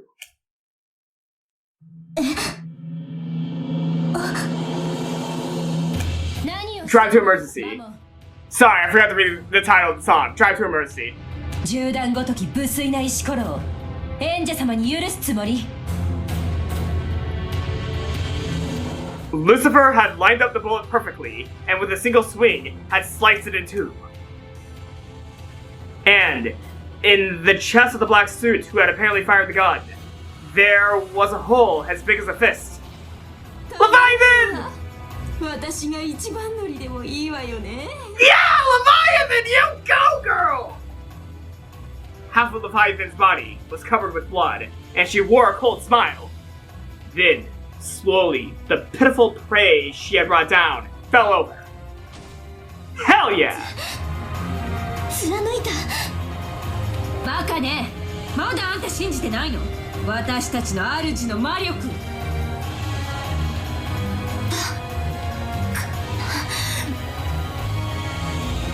Guess who got cornered now? これだけの人間の前で権限したっていうの？何よ？何？ Kasumi and the rest were thrown into confusion. He certainly seemed to have fired the gun.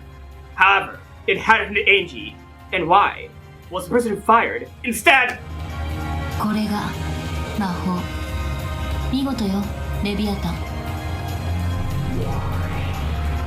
光栄の至り。我らが主に逆らう愚かなる人間どもよ、今こそひれ伏せ、審判の時。どうして人間の世界に魔法は持ち込めないはずなのに、魔法は見えないはずなのに、触れられないはずなのに、どうして。これが本当の魔法だからよ。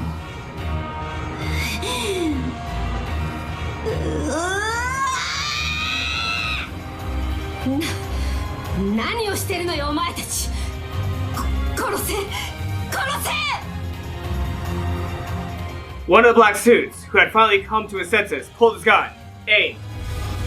我らが主に銃口を覗かせる無礼を私が許すと思ったか。死ね。 Those words were his funeral.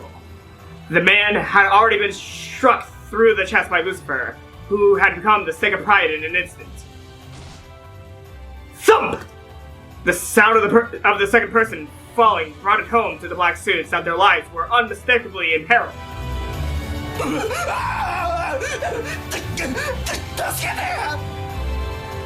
Almost paralyzed with fright, the man turned on his heels in an attempt to escape from that place. And, in that instant, the stake of sloth. 我が主への狼藉に対する報い、これしきで済んだことに感謝せよ。死ね！ A hole as big as a walnut opened in his right eye, and his head split. Damn! Belphegor was sprayed with blood, and her face twisted demonically with the joy of being able to use her full power.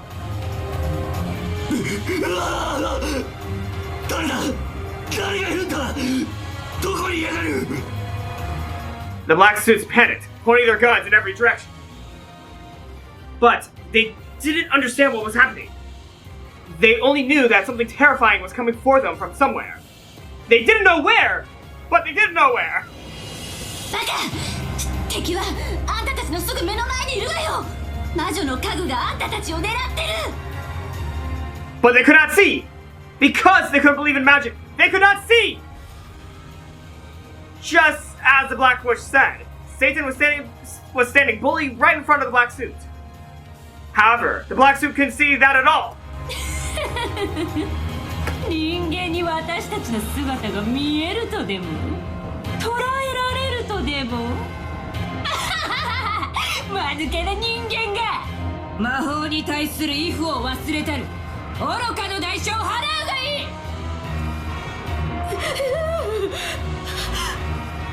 何よこれ、何が起こってるの。あなたには見えない愛がないから。ありえない。これだけの人間がいて反魔法の毒素をばらまいてるってのに、どうして魔法が権限できるの。あんた何者なの。 Say it! Say it, Ange! Say it to her face!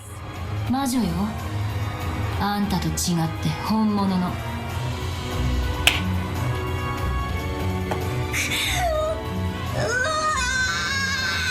畜生！トラウマ！ As though announcing his candidacy for the fourth victim, one of the black suits pointed his gun at Ange and pulled the. Ange glared at him coldly and simply ordered. 次、サタン。組んでるサタン、すでにここに。ならばや、今のエンジェ様と私たちに銃弾ごときが当たると思うか。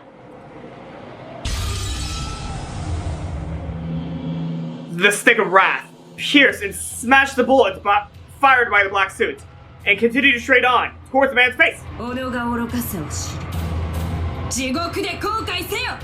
死ね！ With a terrible explosive sound, the upper half of the man's head was smashed. Bathed in scattered flesh and blood, Ange quietly asked one more time. ねえ、かすみおばさん、まだ信じる気にならないの。こんなバカなことあるわけないでしょ。 But it is. 認めないわ。魔法なんてあるわけがない。そうよ。魔法なんてあるわけがない。 says the witch. 魔女なんているわけがない。魔法はあるよ。魔女はいるよ。うりゃー。そうよ。 Hey, Mama manifested herself. And so did Saktaro. 魔法はあるのよ。魔女はいるのよ。そしてこの怒りと悲しみで満ちた世界に幸せの世界への扉を開く鍵にできるの。あんたなんかにそれを否定させない。幸せな世界への鍵はみんなの手に握られてるんだ。それを奪う資格は誰にもないんだ。それを理解できぬ哀れな人間よ。そなたの人生に魔法の力があったならもっと違った穏やかなものになっていただろう。そなたがその生涯において本当の魔女と出会えなかったことを私は哀れむ。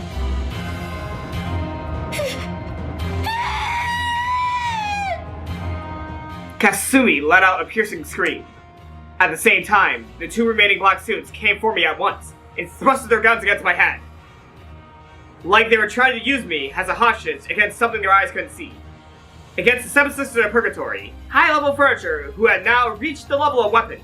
This was completely and totally pointless. 畜生、どこにやがるんだ。攻撃をやめねえとこの浜の犬じゃねえぞ。姿を現しやがれ。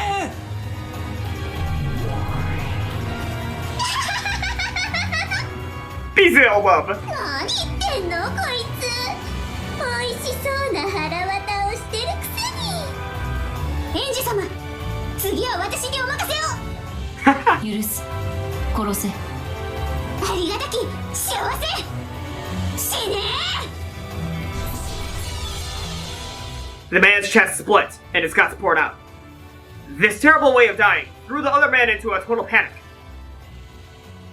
However, Asmodeus' form was already on his back, embracing his neck with her arm, and smiling obscenely.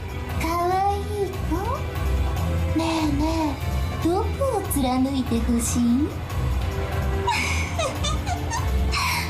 ンジ様、ご希望はございますか？頭。 Which one? かしこまりました。我が主。死ね。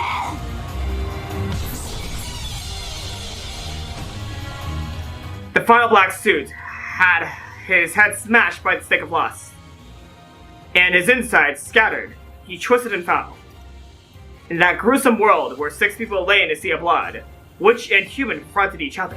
スマデラかすみ、そなたの哀れなる人生に私は心の底より同情する。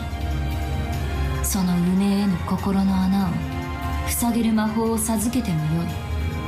そなたがその魔法を信じるならば。Oh! Oh my god! Oh my god! She's giving Kasumi one more chance. She's giving her one more chance. Is she gonna accept it? Likely not. バカなこと言わないで。こんなの私は認めない。 Call it.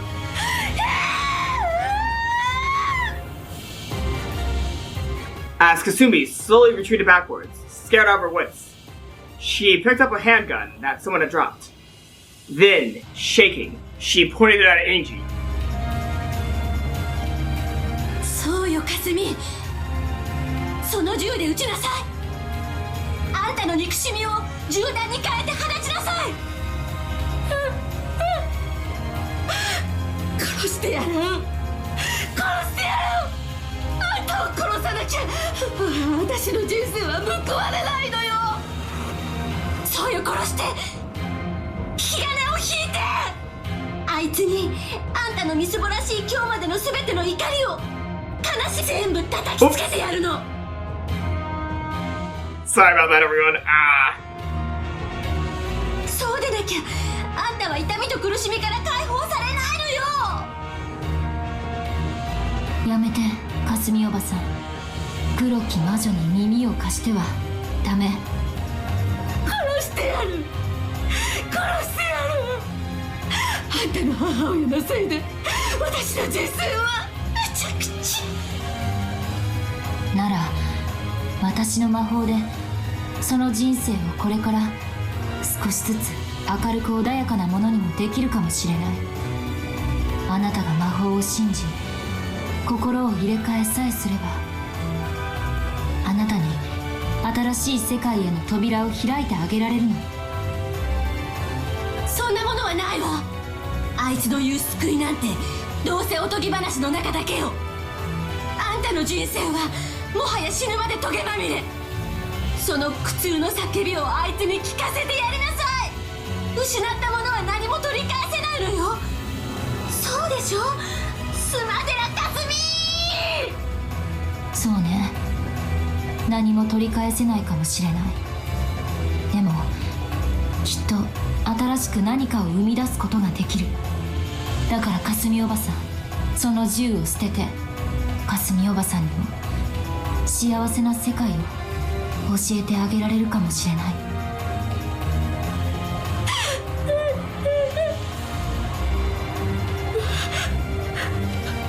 私はね、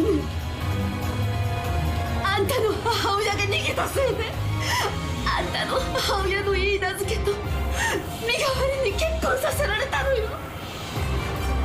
将来を誓い合った男がいたのよ。別れさせられたのよ。あんたの母親の代わりと継がされて、話もろくにしたことがない男とちぎりを交わさせられた私の気持ちが分かるっての。 And this is the reason why you're trying to kill your niece? 殺してやりたかった。なのに姉さんは勝手に死んだわ。だからあんたを殺すの。そうでなきゃ私のトゲまみれの人生は終わらないのよ。 From Kasumi's eyes, frenzied tears dripped down. This poor woman. Even she had such clear and beautiful tears.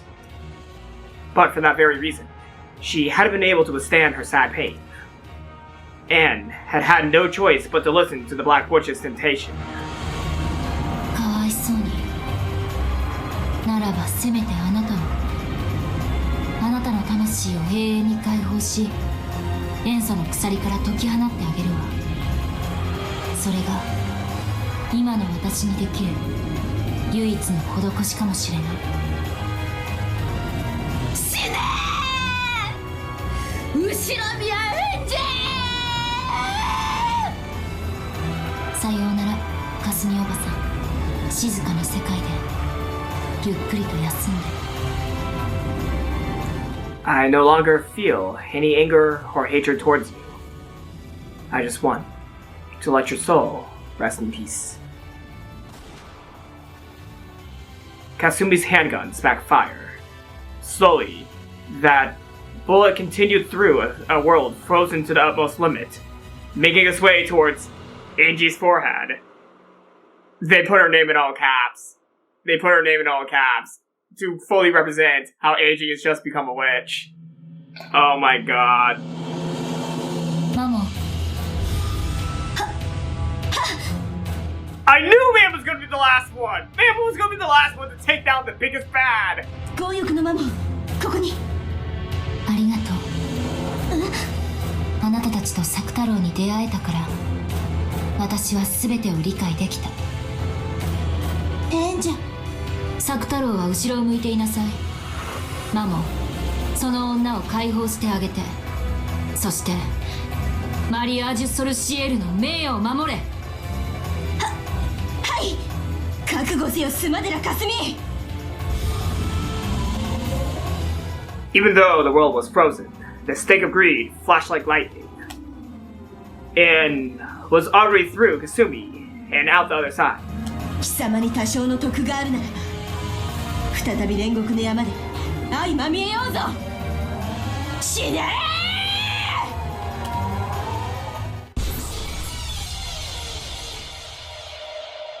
The upper half of Sumadera Kasumi's head shattered. Her cage of flesh was broken, and she was finally released. Goodbye, Kasumi.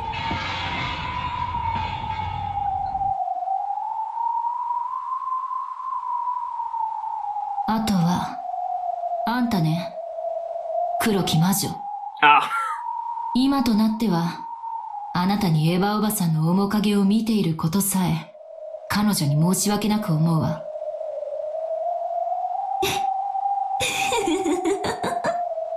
私の姿が未だに後ろにやエヴァに見えているなら、それはあんたの中で未だに私が許せてないということだわ。わ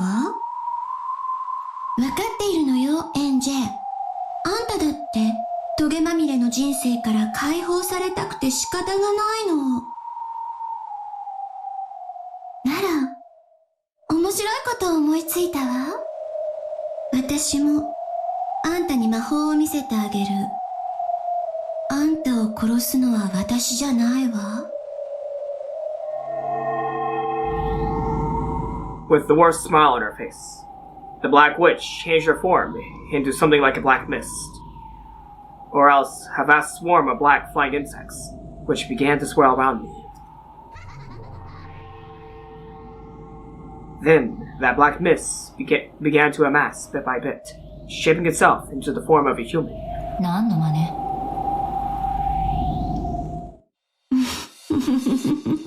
Barrage Coordinator, what are you doing?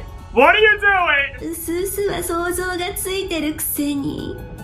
あんたが最も憎み、恨んだ、あの女よ。そして女も、あなたを最も恨み、憎んだ。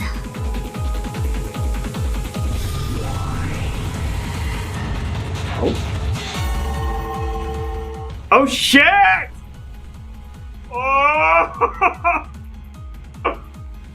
When the black mist cleared, over there was Aunt Ava's form, as she had been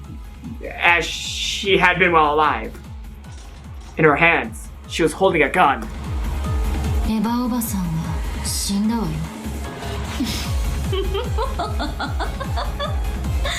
お久しぶりね、エンジェ。あんたを殺すために地獄から戻ってきたわよ。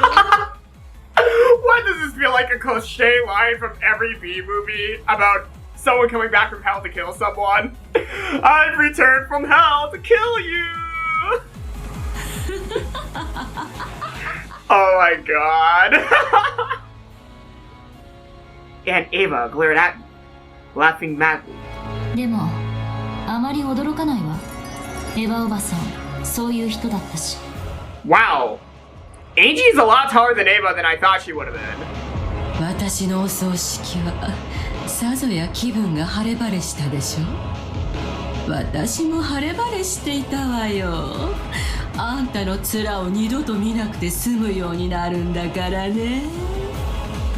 でもたった一つだけ心残りがあったわ。それがこれよ。私を、それが最後の遺言だったの。How pitiful. Even after that, Aunt wasn't released from her suffering. 黒き魔女の力こそが私の魔法の源泉だったわ。怒りと憎しみが私に努力と不屈を教えてくれた。それはあんたの言う現実逃避の魔法とは全く違うの。あんたの言う魔法なんてただの八つ当たりによるストレス解消だわ。私たちの魔法は違う。世界そのものを作り変えるの。あんたの性悪魔法とは全く格が違う。なら黒と白のどちらが勝つかこの場で決着をつけてあげる。死してなお黒き魔法で復活してあんたをこうして重厚で狙える私の奇跡に、あんたの白き魔法はどんな奇跡で対抗を？半魔法の毒素であなたを取り込んだわ。七姉妹はもう二度と呼べないわよ。さっきの奇跡はもう起こらない。それでも起こるから魔法って言うんだわ。いいわよ。マモン、私に力を貸して。But Mammon didn't respond. She didn't appear. Certainly, as she said, the anti-magic toxin had burned everything up like a wasteland parched by a blazing sun. This might be a little tough. 呼びかけても無駄よ。もう二度と煉獄の七姉妹は答えない。だからそれでも呼べるから魔法なのよね。哀れね、エンジ。さよなら。あんたとのささやかな日々はそこそこに楽しかったわ。これでお別れよ。よかったわね。あんたの終着駅がここで。ええ、全くよ。気が利くわね。ありがとう。それじゃお別れね。The barrel of the gun rose slowly, so that you could see all the way down it. And the trigger was slowly. Then, there was a loud bang from the gun. Not in the sense that it fired. It exploded. Oh my god! It happened again! First time it was Jessica, and now it's your turn, Ava. You're kidding me. In shock, inside frozen space, Ava looked at the exploded gun. When time unfroze, the fragments would probably smash into her face all at once. 強欲のママここにバック Behind Ava's back, Mammon stood. She had already penetrated the target I had given her, which was the gun. これで魔法は十分？エヴァおばさん。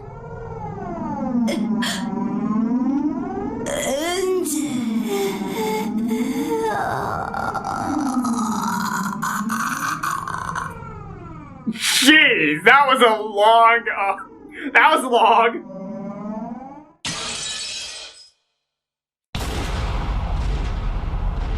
Then, time unfroze. Fragments of the ruptured gun and gunpowder gas burned her face. Letting out a shrill scream, she rolled around, covering her face. It was pitiful. 運がなかったわね。これでゲームオーバーよ、エヴァおばさん。I signaled to Mammon to free Ava quickly from her pain as she writhed around with her burnt face. ありがとう、マモン。あの日の教室であなたたちの無力を罵ったことを今こそ心の底より、そして再び謝るわ。あなたたちは魔女を守るための優秀な家具だった。こちらこそ感謝します。良き魔女に、良き主に最後に出会え、家具の本分を尽くせたことを心より光栄に思います。Mammon understood. This would be the final job I would ever give her. Mammon quietly walked close. Then she looked down upon her. エヴァおばさん、今日まで付き合ってくれてありがとう。これでお別れよ。Have a nice dream. See you hell. See you now.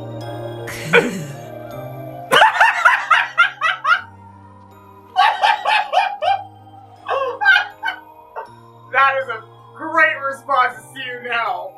Cool. And there goes Ava. Then, the light sound of her forehead being perforated rang out. The battle of gunpowder, smoke, delirium, and white and black magic was over. It felt like it had been a long, truly long journey, and the world slowly sank into darkness. Oh man! Oh man. Hey, we're back here? The stars that should be sparkling lay not in the sky, but were scattered beneath me.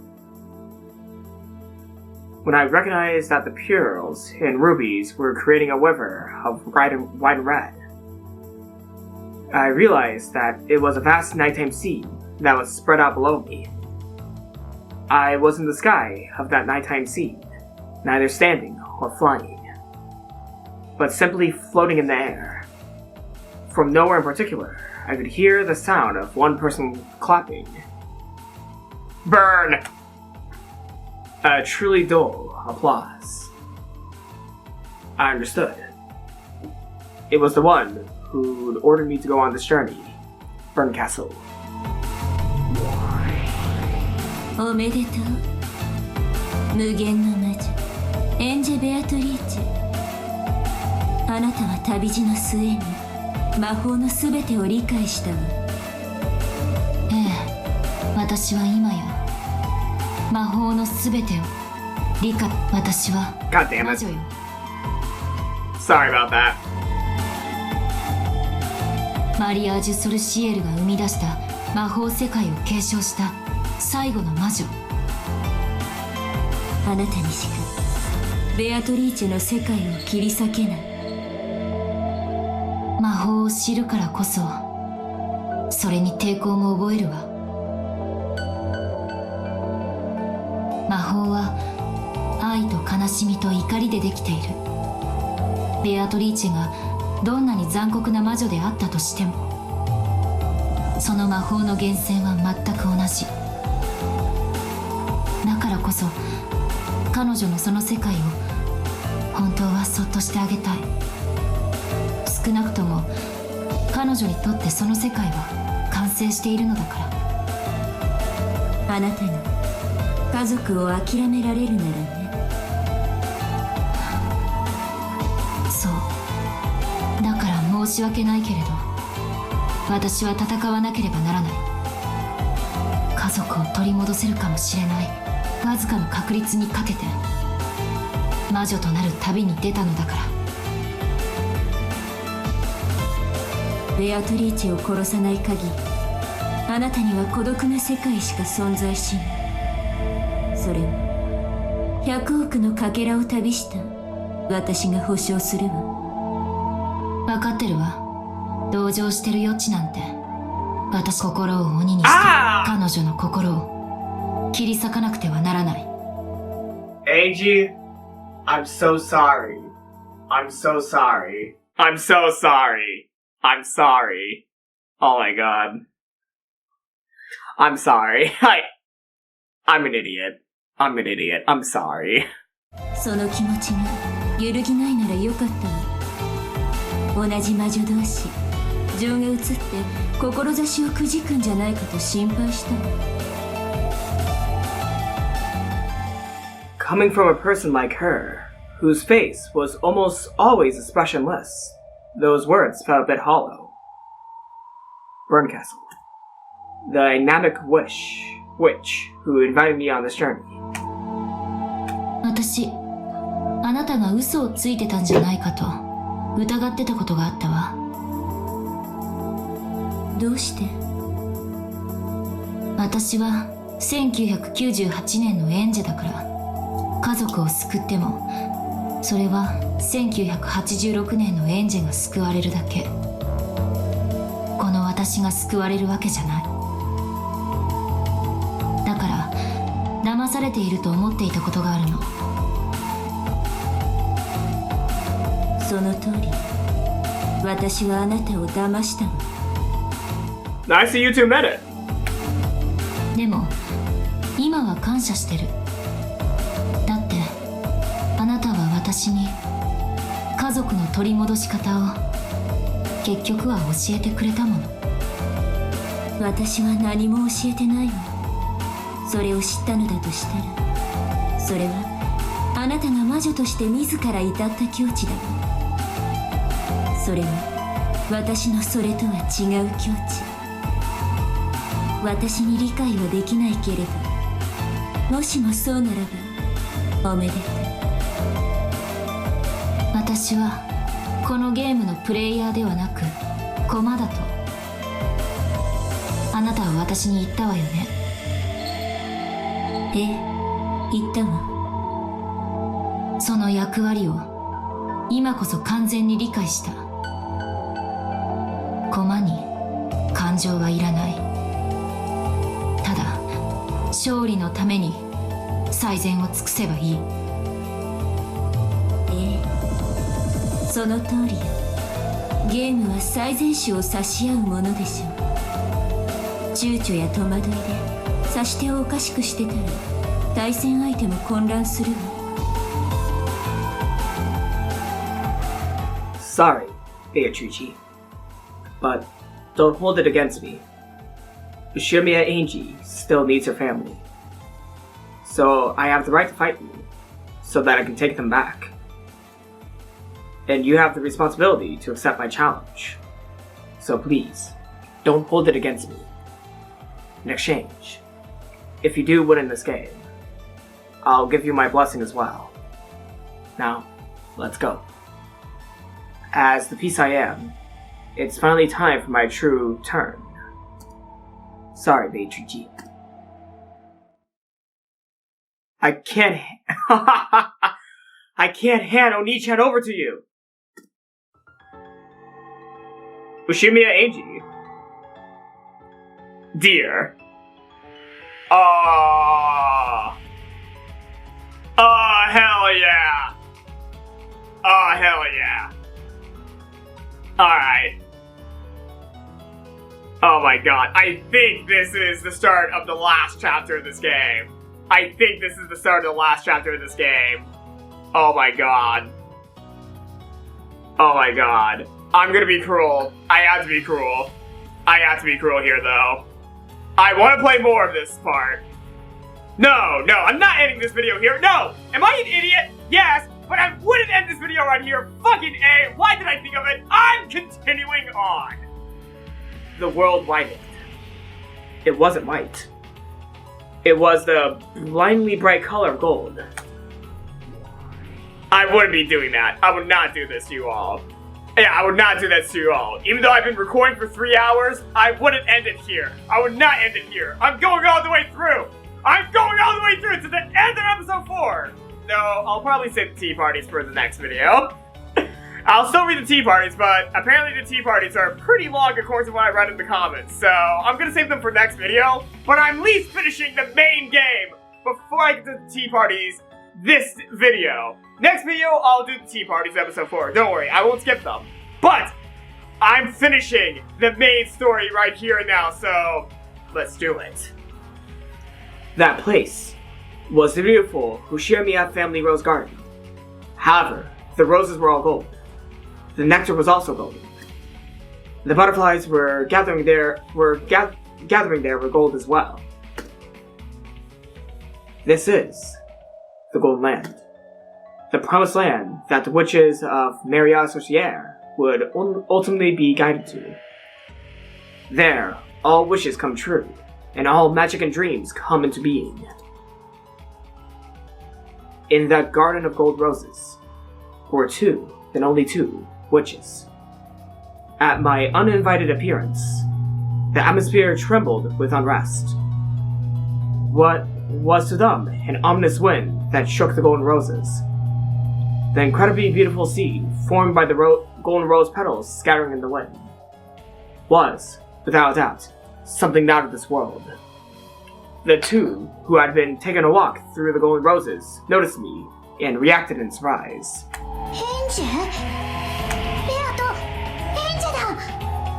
どうやってここへ引き取られよ。わらわはもはやここへは。 Oh my god! No! I didn't do that! I didn't do that! I did not press that button! I did not press that button! How did that happen? I won't punish myself for that, but oh my god, I'm sorry, Beatrice! Your first line and I skipped it! Beato spoke coldly. She seemed like a completely different person from the boldly sneering woman she had once been. She had closed off her heart, and shut herself up in a world where she was alone with Maria One-chan. A world where she could always be alone with friendly Maria One-chan, conversing about magic while drinking tea. No one to hurry them, and nothing to hold them back. A world where not a single person who might hurt them existed. Yes, to the two of them, that was a small and complete universe. 悪いわね。あんたにここに引きこもられちゃ困るのよ。私たちはあんたが戻ってこなきゃゲームが進まないの。わらわは飽きたからやめたと言っ You can't run away this easily. た。もうゲームには戻らぬ。ベアとはね、ずっとここでマリアと一緒にいるの。ここで一緒にお茶を飲んでね、いろいろな遊びを考えるの。エンジェも一緒に遊んでいいんだよ。マリア、それはならぬと言ったはず。わらわにはそなただけがいればよい。だからそなたもわらわだけがいればよいと。 Oh my god, I did that actually. You know what? Even though people told me to stop this, I deserve a slap because I always do this to Beatrice. My hand's better now, at this point, my hand's better now. But the slap still hurts. But that was well deserved. I only do that to Beatrice. ありがとう。マリアをそこまで必要としてくれる人はベアトだけだよ。ならベアトと一緒にいる。二人きりでいい。マリア、すまぬ。ありがとう。 Beato held Maria tight, even creating a small, warm universe within their joined arms. It was probably the birth of the smallest universe in the world. The smallest universe in the world, which a pair who needed each other could create. No matter how small it was, that world was complete. But I have to tear it apart. 悪いけど、そういうわけにはいかないの。私はこのマリアージュ・ソルシエルの黄金鏡をぶっ壊しにやってきたわ。Oh shit! なぜわらわの世界を壊すのか。この世界がわらわとマリア以外の誰に迷惑をかけたというのか。あんたが始めて終わらせずにほったらかしたゲームでお兄ちゃんがずっと待たされてる。あんたが席に戻らなくちゃ勝負は永遠に終わらないのよ。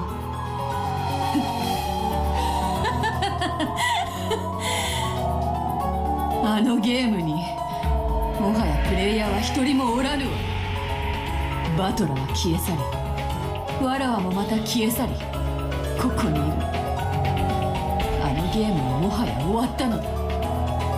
終わってない。あんたの始めたゲームでしょ。最後まできっちり責任を持って終わらせなさい。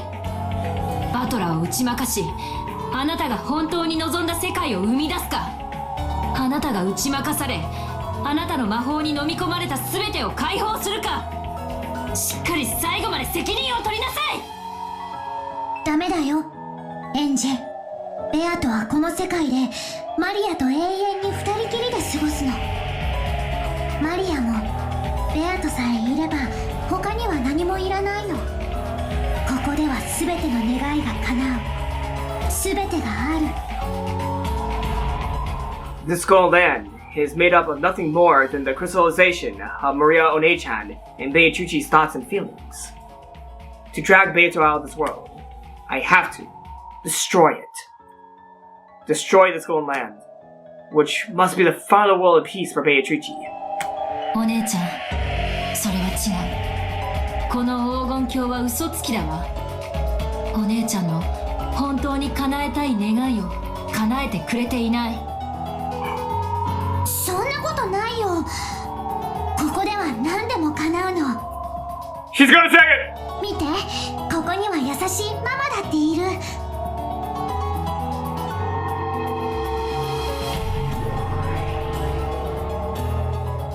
Gold butterflies gathered behind Maria, forming into a kindly smiling Aunt Rosa.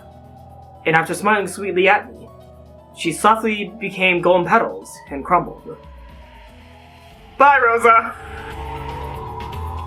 ここでは何だって生み出せ So you're just like, hey, can you show yourself real quick? Okay, you can go now. エンジだって生み出せるよ。バトラだってジョージお兄ちゃんだってジェシカお姉ちゃんだっていくらでも呼び出せるよ。みんな優しくしてくれるよ。 But that is false. That is false happiness. エンジもおいでよ。一緒に遊ぼう。 This is false happiness, Maria. Oh, I see another thing that's going on here. I see another thing going on here. Toxic escapism.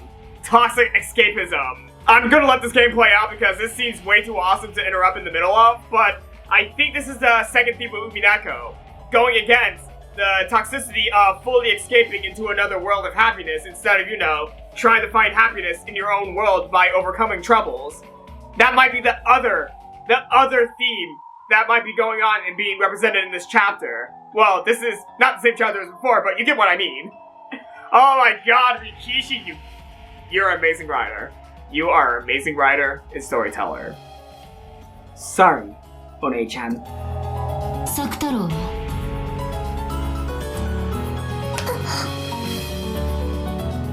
Upon hearing Saktaro's name, One-chan's face looked like she was choking. よせ、そんな口にするな。 Beato's expression changes as well. And she put her arm around Maria, hugging her as if to protect her. Saktaro's name was still taboo for One-chan. どうして口にしちゃいけないの？マリアお姉ちゃんの一番の親友の名前よ。どうしてその親友をこの素敵な黄金鏡に招いてあげないの？どうしてこの何でも願いの叶う黄金鏡では作太郎だけ呼び出すことができないの？それは良いのだぞ、マリア。作太郎のことを思い出さなくても。作太郎はママに殺されたんだよ。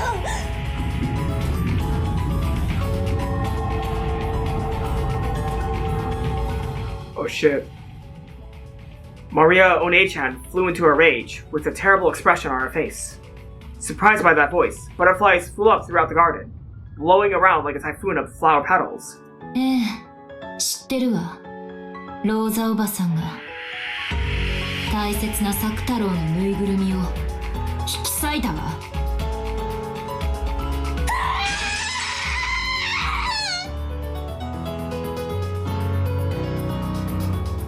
Maria's scream became a storm and finally scattered the golden petals and leaves.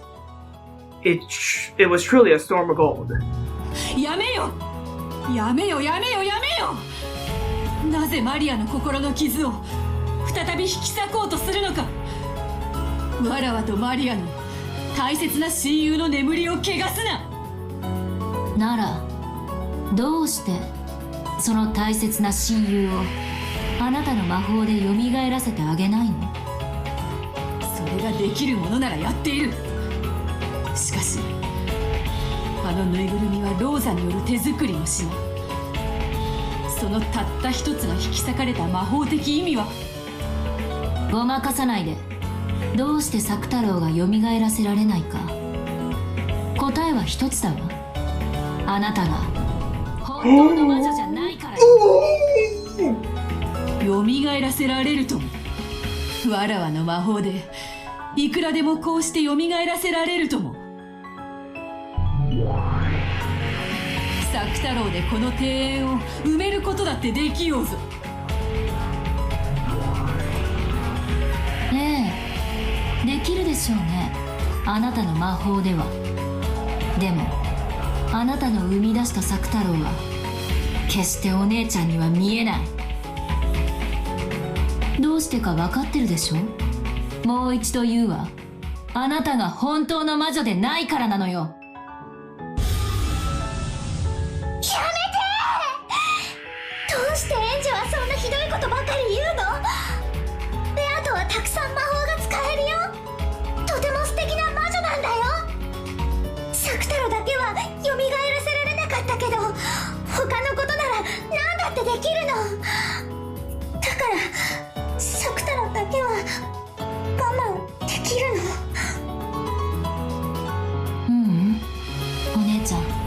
それは違うわ。魔女にできないことなんてないの。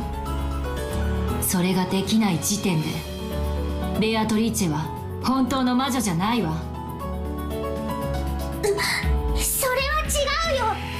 作太郎のよりしろのぬいぐるみはママの手作りの特別なものだから。だから蘇らせられないの？ベアトリーチェのあなたの魔法はそんなにも不便なの？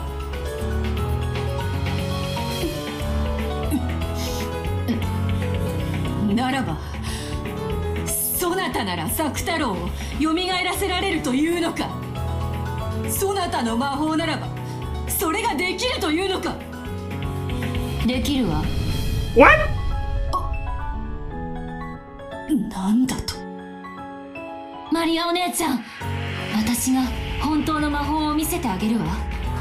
私が作太郎を蘇らせてあげる。本当？ベアトリーチェもできなかったんだよ。本当に？ええ、できるわ。その代わり約束して。私が作太郎を蘇らせてあげたなら、この黄金鏡から出て行きなさい。そんなことは許さぬ。ここはワラワとマリアの世界。マリアがいなくなったら壊れてしまう。 The minimum amount of humans it takes to create a universe is 2. If that breaks down, the world is destroyed. To drag out the witch who shut herself away in the Golden Land, I have to destroy this world. そう、それこそがあなたが魔女でない証拠よ。本当の魔女ならね、宇宙は一人で生み出せるのよ。 Oh shit! マリアージュ・ソルシエール魔女同盟。この同盟の存在自体があなたが魔女でないことの証になっている。嫌だ。マリアは渡さぬ。そなたは嫌いだ。今すぐに帰れ。ここから出て行け。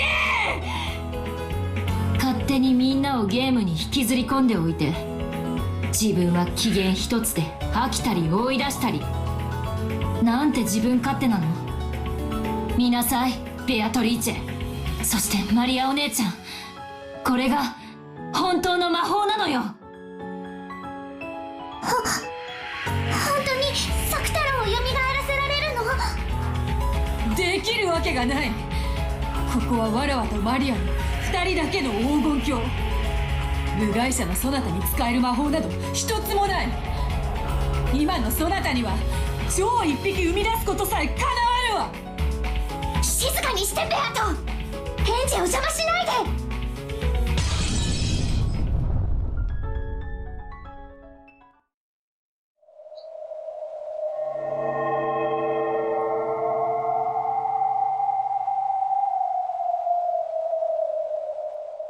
When Maria yelled, the storm abruptly stopped, and the area returned to silence.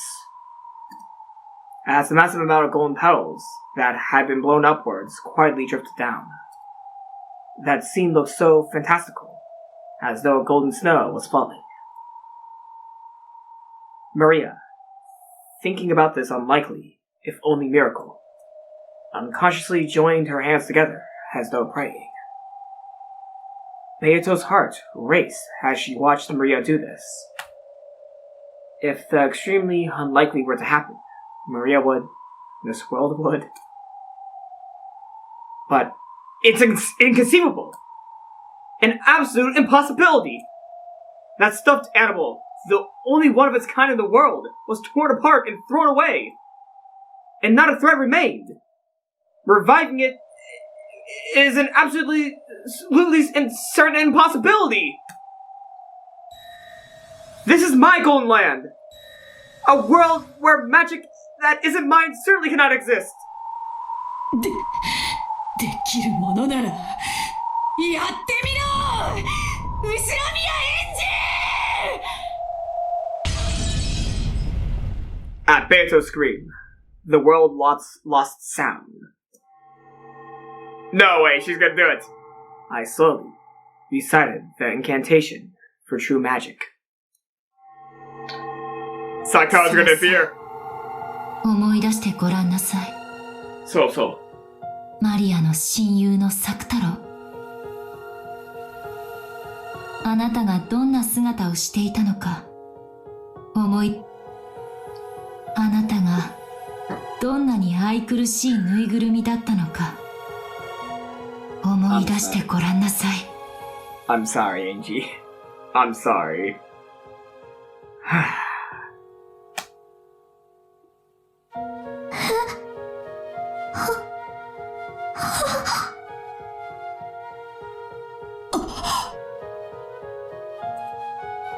Expressions of shock rose to both of their faces.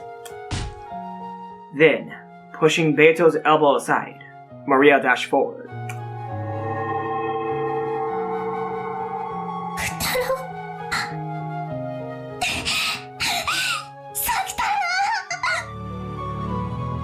Then, she threw her arms around him and me both. 大丈夫。作太郎は消えないよ。ウリュウ、マリア、ただいま。作太郎、作太郎。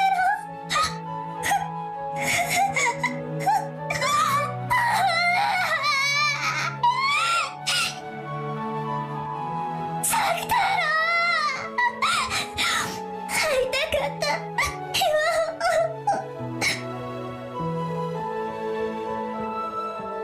It was, unmistakably, that lion, that Saktaro stuffed animal.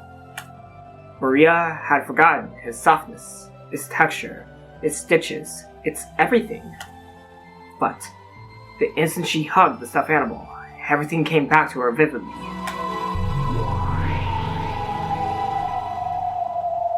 Uryu, Maria, ただいま。作太郎、作太郎。体は平気なの？どこも痛くない？あんなにひどいことされたのに、どこも平気なの？エンジェが魔法で蘇らせてくれたから全然平気なの。よかった、よかった。おかえり、作太郎。もうマリアといつまでも一緒だよ。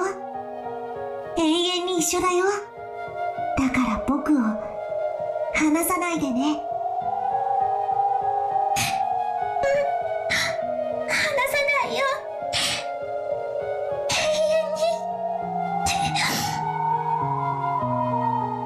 遠に。Then, still hugging Saktaro, she looked up at me with tear-filled eyes.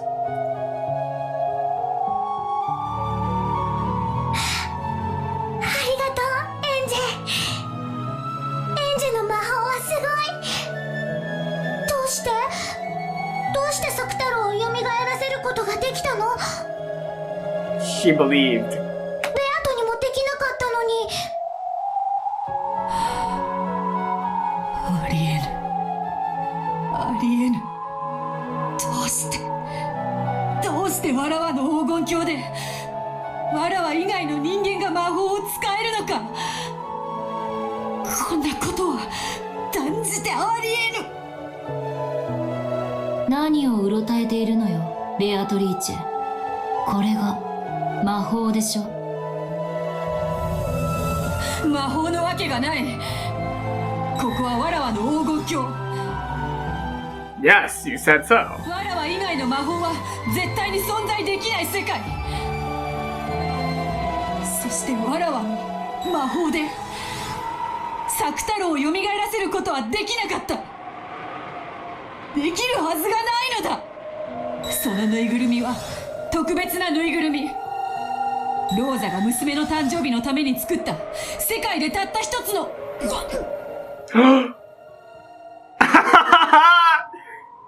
Oh my god, the rat's hitting her. ね、魔法でしょ。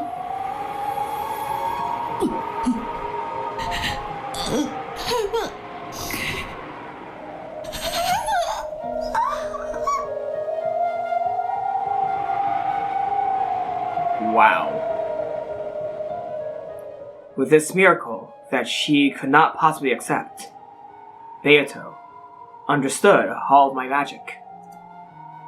And she looked at Maria and Sakataro, instantly frolicking around, looked at me, and then fell to her knees, with even her hands pressed to the ground, and cried. ベアトリーチェ、これは本当に魔法なんだよね。魔法なんだよね。ベアトリーチェ。魔法であるぞ。それこそが本当の魔法であるぞ。どうしてベアトにもできない魔法をエンジが使えるの？どうしてエンジすごい。エンジはすごい魔女。マリアなんかよりもずっとすごい本当の魔女だよ。ええ、そうよ、お姉ちゃん。私は反言の魔女エンジェ。私に蘇らせられないものはないわ。すごいよ、すごい。反言の魔法って一番難しいってベアトも言ってたのに、エンジはすごい。本当の大魔女なんだ。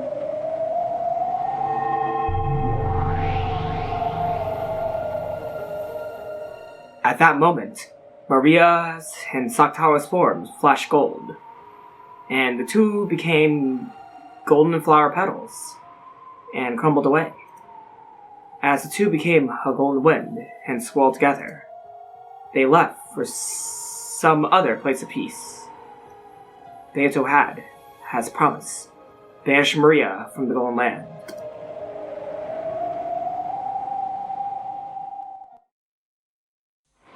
さようなら、アリアお姉ちゃん。そしていつまでも。大丈夫よ。お姉ちゃんの世界にも必ずあなたはいるわ。Dear. でもそれは、あなたのことじゃない。よかったな、マリア。わらわはそなたの親友としてその再会を心より祝福するぞ。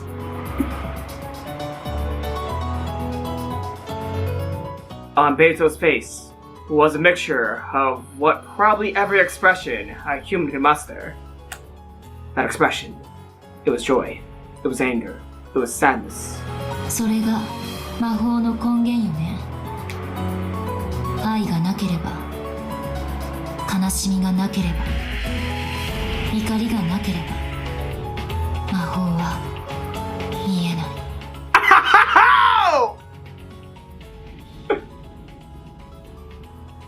Oh shit, man! Whoa! The ground shook. An earthquake. It gradually caused greater and greater fissures, and began to tear Beatrice's final paradise apart.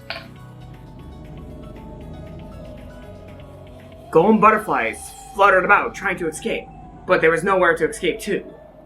Not for Beatrice. The golden land began to crumble away. The earth gave way like a floor falling through, and Beatrice was sucked into the depths of a jet black darkness. Holy shit! Then she was mercilessly slammed against a jet black floor.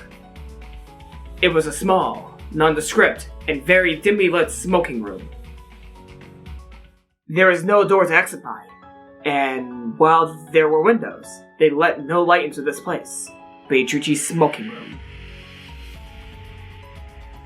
Even as Beato moaned from the pain of being slammed against that cold, hard floor, she shakily rose to her feet. A seat was there, and the game table, still just as it had been when she had left it. The game board, too, was preserved in the same state in which Beato had abandoned it. そこがあなたの席よ。座りなさい。わらわに座るべき席はここしかない。Beato put a hand against her own seat and laughed sadly. 勝つか負けるか、あなたに与えられるのはそれだけよ。それに行き着く過程での引き分けは許されるでしょう。でも中断して投げ出すことだけは許さない。勝って生き残るか負けて消え去るか、そのどちらかになるまであなたはその席を立つことなんて許されない。それが魔女のゲームのホストである黄金の魔女ベアトリーチェの唯一の務めでしょ。Laughing weakly, Beato sat down. Then she rested her elbows on the table, covered her face with both hands, and managed to put together a smile with just her mouth. 勝てぬゲームを逃げることは許されぬか。ならばよかろう。わらわが負けるまで繰り返そうではないか。何よ気弱な。勝ちなさいよ。あなたの最善手を尽くしなさい。あなたが始めたゲーム、あなたには最善手を指す義務がある。いい加減に優柔不断にふざけるのはやめて。 Just then, there was a heavy sound. Beato felt cold and pitiful sensation on her leg. 捕まえた。Hey, Lambda! やっと捕まえたわよ、ベアト。おや、大ラムダデルタ教ではないか。まだおられたとはな。Beato's foot was locked in an ice cold steel shackle, fastening her to the chair she sat in. She would no longer be able to escape from the seat. もう逃げられないんだからね。私こう見えてもしつこいの。意外でしょ。自覚がなかった方が意外であるわ。あんたには中座も中断も許されてないのよ。永遠に戦うのよ、勝つためにね。負けたくはないでしょ。負けたらどんな素敵な世界に叩き落とされるか、ちょっぴりだけ覗いてみたい。大丈夫よ、勝てるわよ。この大ラムダデルタ教があんたが勝つまでつきっきりで永遠に面倒を見てあげるから。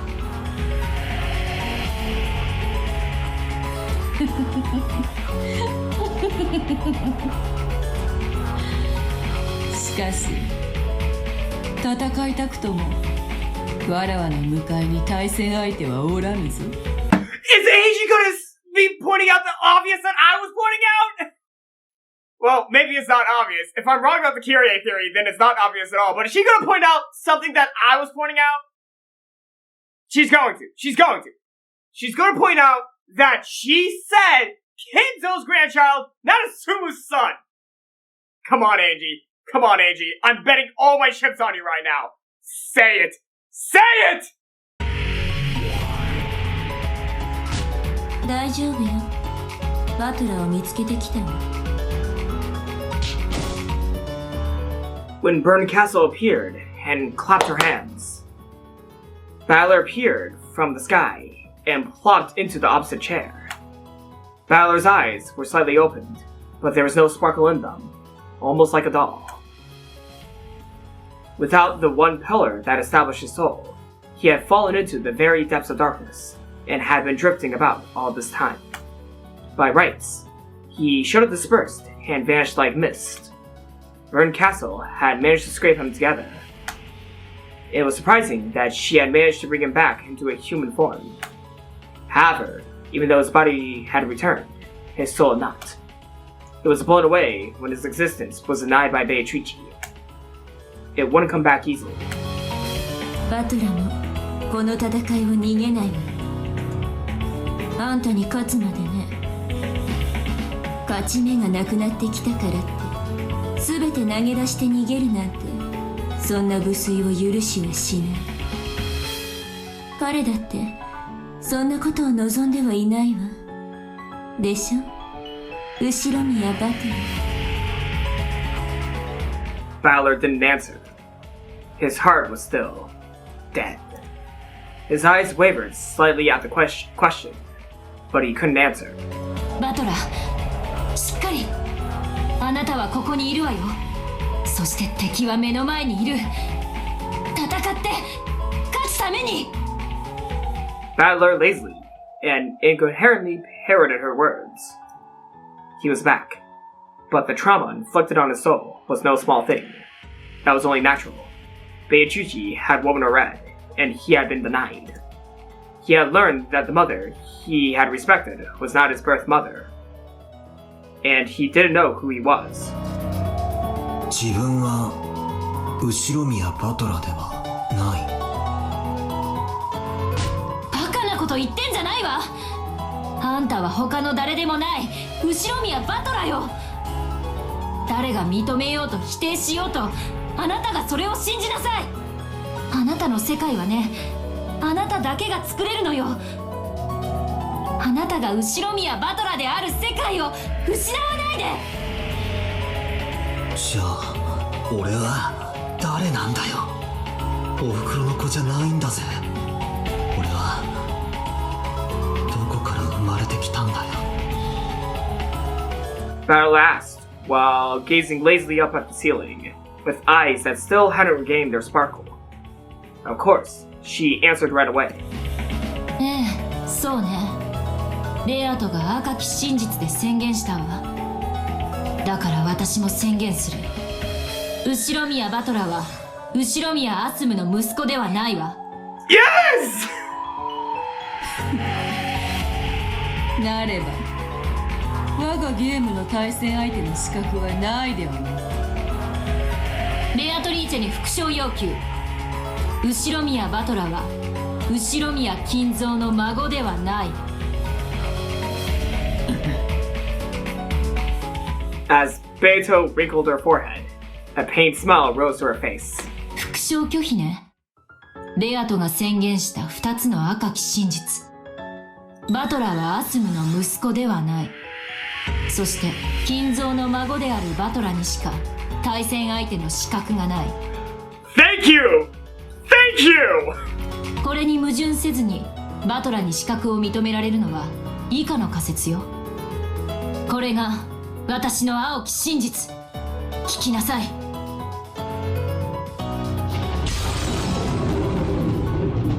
ベアとの対戦相手の資格は金蔵の孫である後宮バトラであって、アスムの息子であるか否かは問題ではない。すなわちあなたはアスムの息子でなくても金蔵の孫であることはできる。ルドルフの息子でさえあるならば。くだらない言葉遊びよね。青き真実有効よ。ベアと赤き真実での反論は、赤き真実で受けられないならバトラの対戦資格は何の問題もない。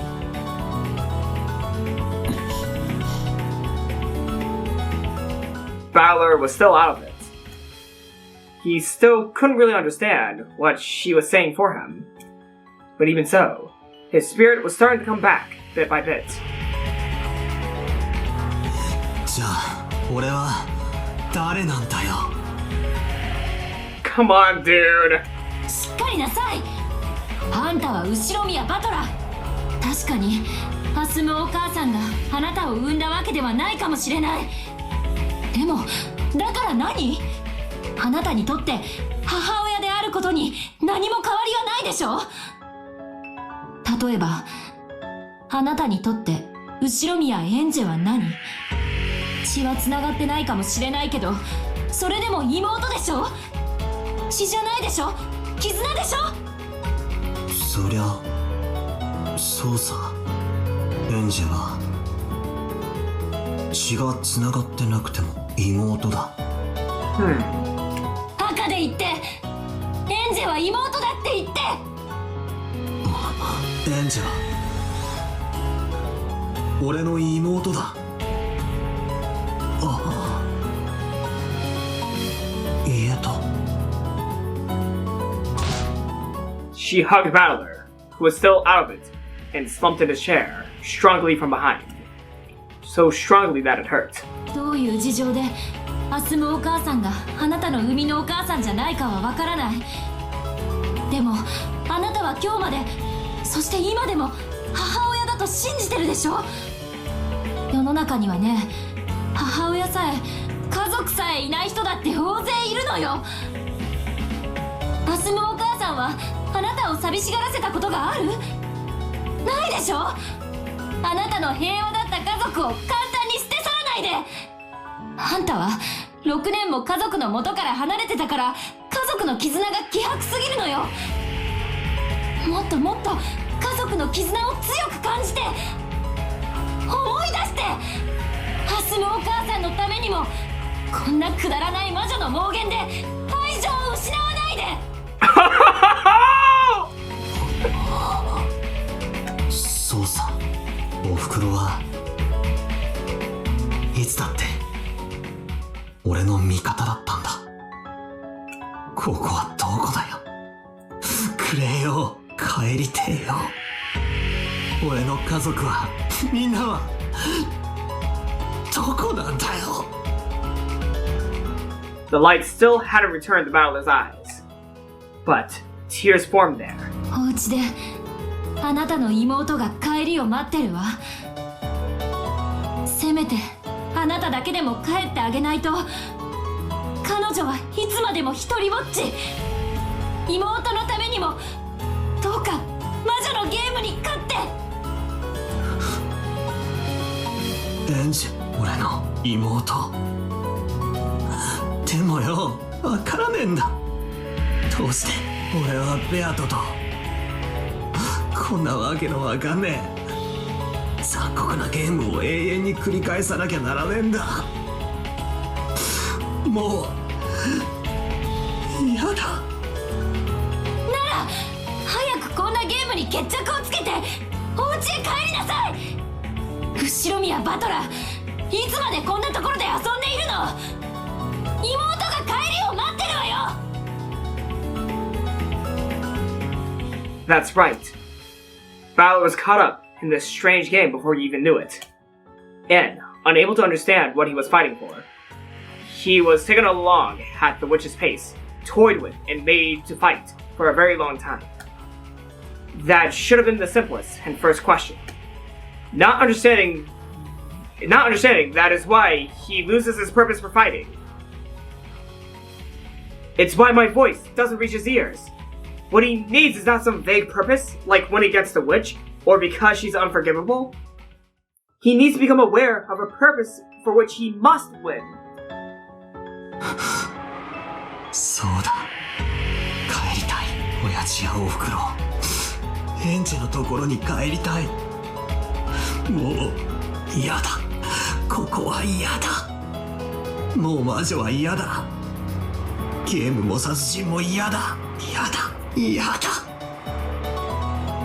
バトラの魂が戻りかけてる。でもあとちょっとが届いていない。もう嫌でしょ。なら家族の元へ帰るためにも戦って、ベアトリーチェを打ち破って帰ってきて。嫌だ。もう魔女は嫌だ。ベアトも嫌だ。どいつもこいつも嫌だ。お前も嫌だ。お前だってどうせきっと魔女の仲間だ。いつまた裏切るかもわからない。何も信用できない。赤くない言葉は何も信用できない。俺に構うな。構うな。 Battler's soul howled. She hugged his head from behind, so tightly that it hurt. 早く帰ってきて、お兄ちゃん。私を一人ぼっちにしないで。お前、私よ、エンジェよ。お父さんもお母さんもお兄ちゃんも誰も帰ってこない。寂しいよ。お願いだから早く帰ってきて。エンジェ、お前エンジェだったのか。 Obviously. そうよ、エンジェよ。誰も帰ってこない世界の後ろ宮エンジェ。私の家族は全てあの日のロッケン島から帰ってこない。目の前のあの魔女が家族を全て、お兄ちゃんさえも奪い取ってしまった。お兄ちゃんだけがあいつをやっつけられる。あいつをやっつけて、そして家族を取り戻して、そして私のところに帰ってきて。ペアとか俺の家族。そうと逃げも隠れもせぬ。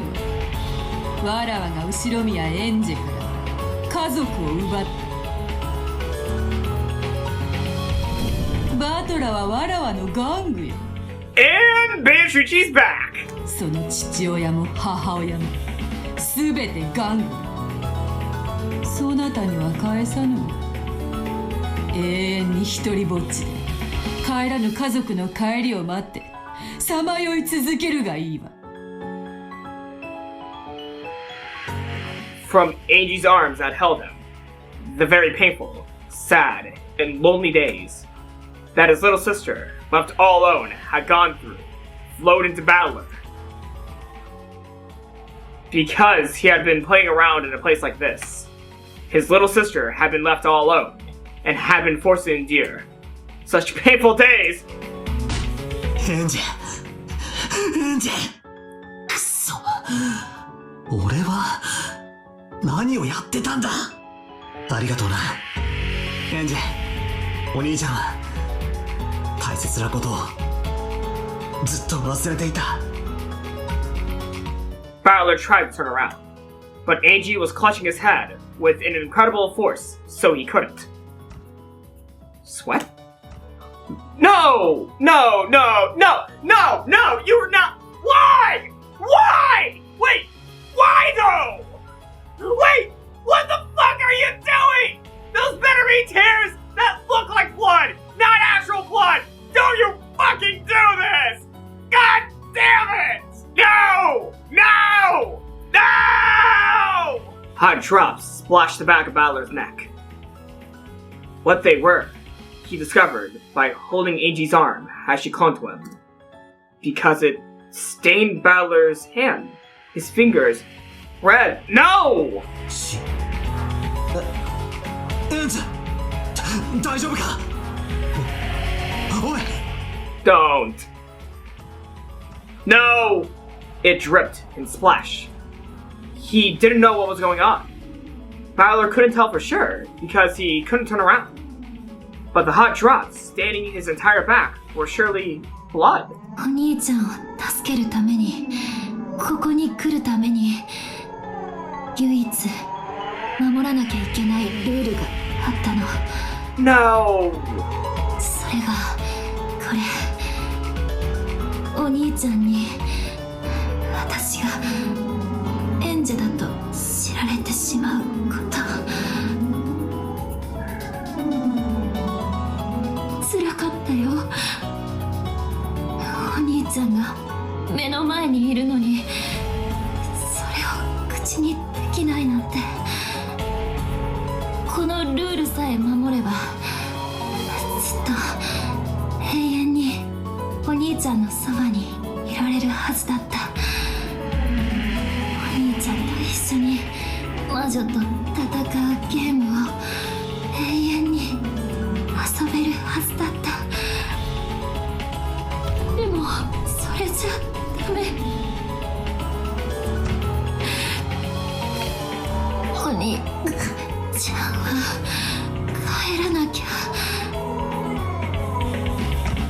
お家であなたの妹が待って。それは私のことではないけれど、それであなたの妹は救われる。 I've been very trigger happy this episode. I'm so sorry. I'm so sorry. I'm so sorry, especially to Beatrice and Ange. If Angie wants to slap me in the face for what all I've done to skip her lines, she can. I'm so sorry, man. Even the important lines I skip! Ange! Ange! こんなに違う。こんなに。He wanted to turn around, but he couldn't because of how tightly Angie was gripping his head.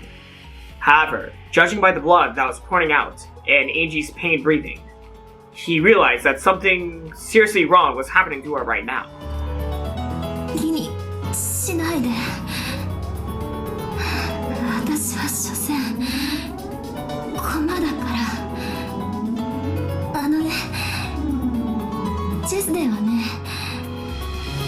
サクリファイスって言うんだって。サクリなんだって？そんなことはどうでもいい。早く手当てを。この手を一度離すんだ。ヘンジ。サクリファイス、捨て駒のこと。戦略的展望のためにわざと損を承知で駒を見捨てることを。The ultimate goal in chess is victory against the opponent. So sacrificing a few individual pieces is no problem if that can bring you to victory in the end. Angie had made a level-headed decision. She had been told over and over again that she was a piece, not a player. In order to act like a piece and save Valor right now, she herself needed to become a sacrificial piece. Valor had to be made aware. His purpose in playing this witch's game must not be something abstract like finishing off the witch. He needs to win the game, he needs to release himself, and he needs to bring his family back home. Why? Because his family, a little sister, waiting for him to come home. Because he has, oh my god, I missed the two important words of that sentence. Oh my god. Oh my god. Why? Because he has family, a little sister, waiting for him to come home. I misread that line. God damn it. I'm sorry, everyone. I am the world's worst reader sometimes. A being created to bring Ushiramiya Angie's voice to him. That who Angie Beatrice is who I am. I'll use the piece I am as a sacrifice. To give Oni-chan the will to fight. To give him purpose. Oni-chan, my purpose is not to play with you in a witch's game for all eternity. I came to bring you Ushiramiya Angie's mourning and sadness. That is my unshakable purpose. Ange! Ange!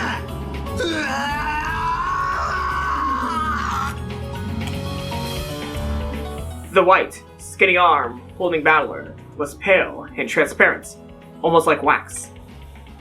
But it was stained so cruelly with fresh blood. 私はもう消えちゃうけれど。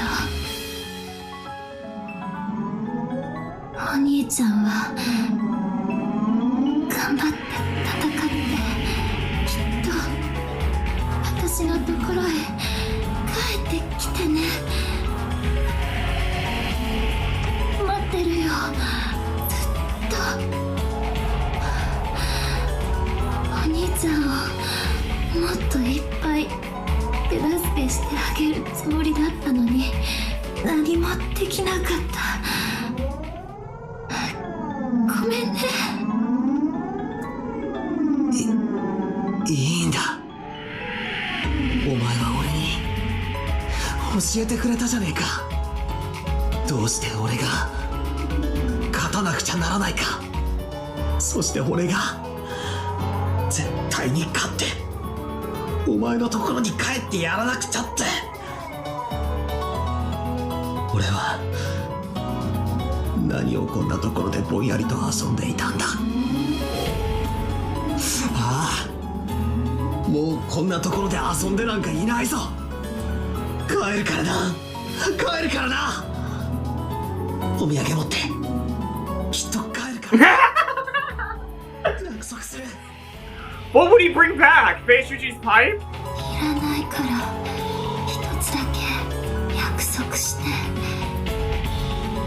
なんだよ、何でも約束する。この手を今から離すね。痛かったでしょ。ギュッとしててごめんね。私は大丈夫だから振り返らなくていいから。だから最後にお兄ちゃんの一番かっこいいところを見せて、席を立って目の前の魔女を指さしてゲームの再開を宣言して。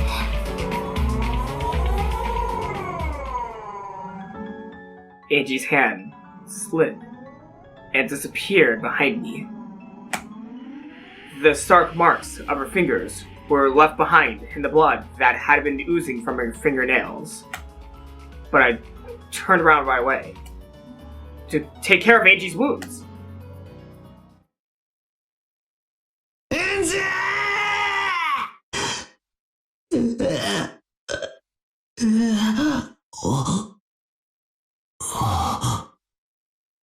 エンジェ。ああ、振り向いちゃダメって約束したのに。Come on, let the not time. エンジェ。どこへ。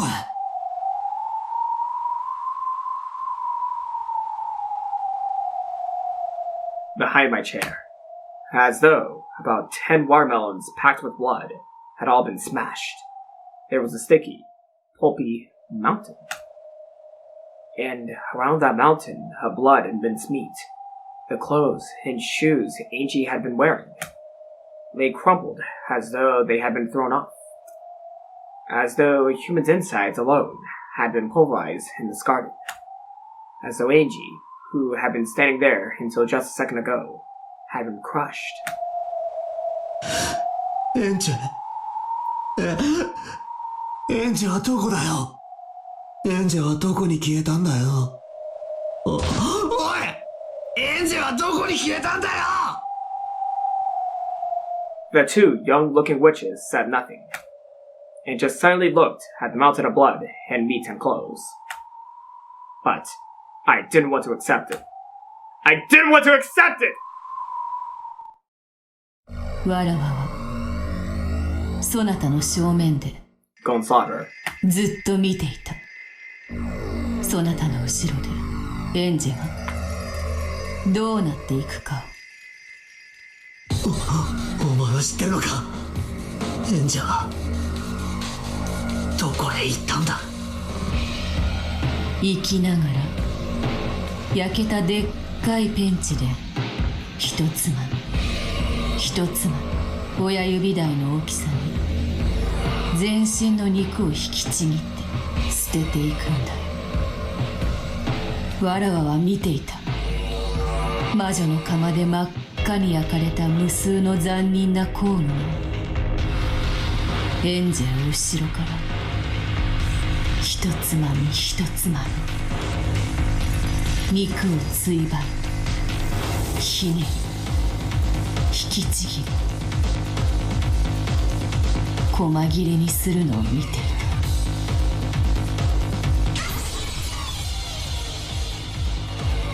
た。エンジェは誇っていい。兄と最後の言葉を交わすためにその苦痛の喘ぎを最後まで耐えたことを誇っていい。Like how that happened. But rolling there, on top of that mountain of flesh and clothes, was, without a doubt, what she had been wearing on her head. Those pink bead hair ornaments. To be honest, I was thinking they were a bit too childish and didn't really suit her. So I remember them well. Why has Angie been wearing these cheap hair ornaments all this time? No. This can't be Angie. It couldn't be. ベアとも正直ね。バトルには見えてなかったんだから、蝶々になって飛んでいったとか言ってごまかしちゃえばいいのに。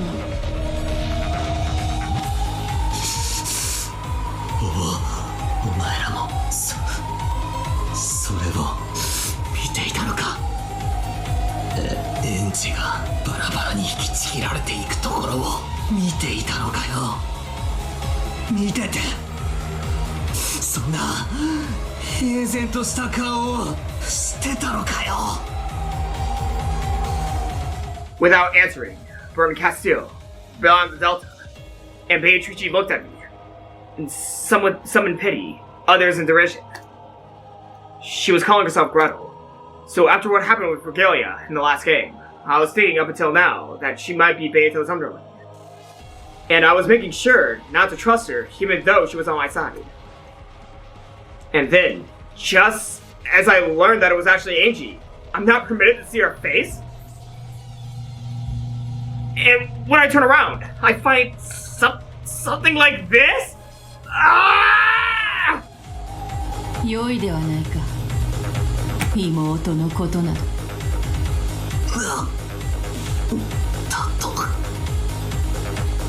どうせそなたは永遠にここから帰れなどせぬ。そなたが帰らぬ世界の妹などどうなろうが知ったことではなかろう。そなたがここで遊んでいる限り、無数の世界のエンジェが孤独となる。今の最後と同じ苦痛を10年以上にもかけて薄めて強いられる。だがそんなことはどうでもいいことではないか。ここにいるそなたには見えない、観測できない。観測できない真実は若き真実を用いねば立証できない。だからエンジェのその後の不幸はそなたの杞憂かもしれない。案外ルドルフの遺産でのんびりと生涯働かずに暮らせてたりしてな。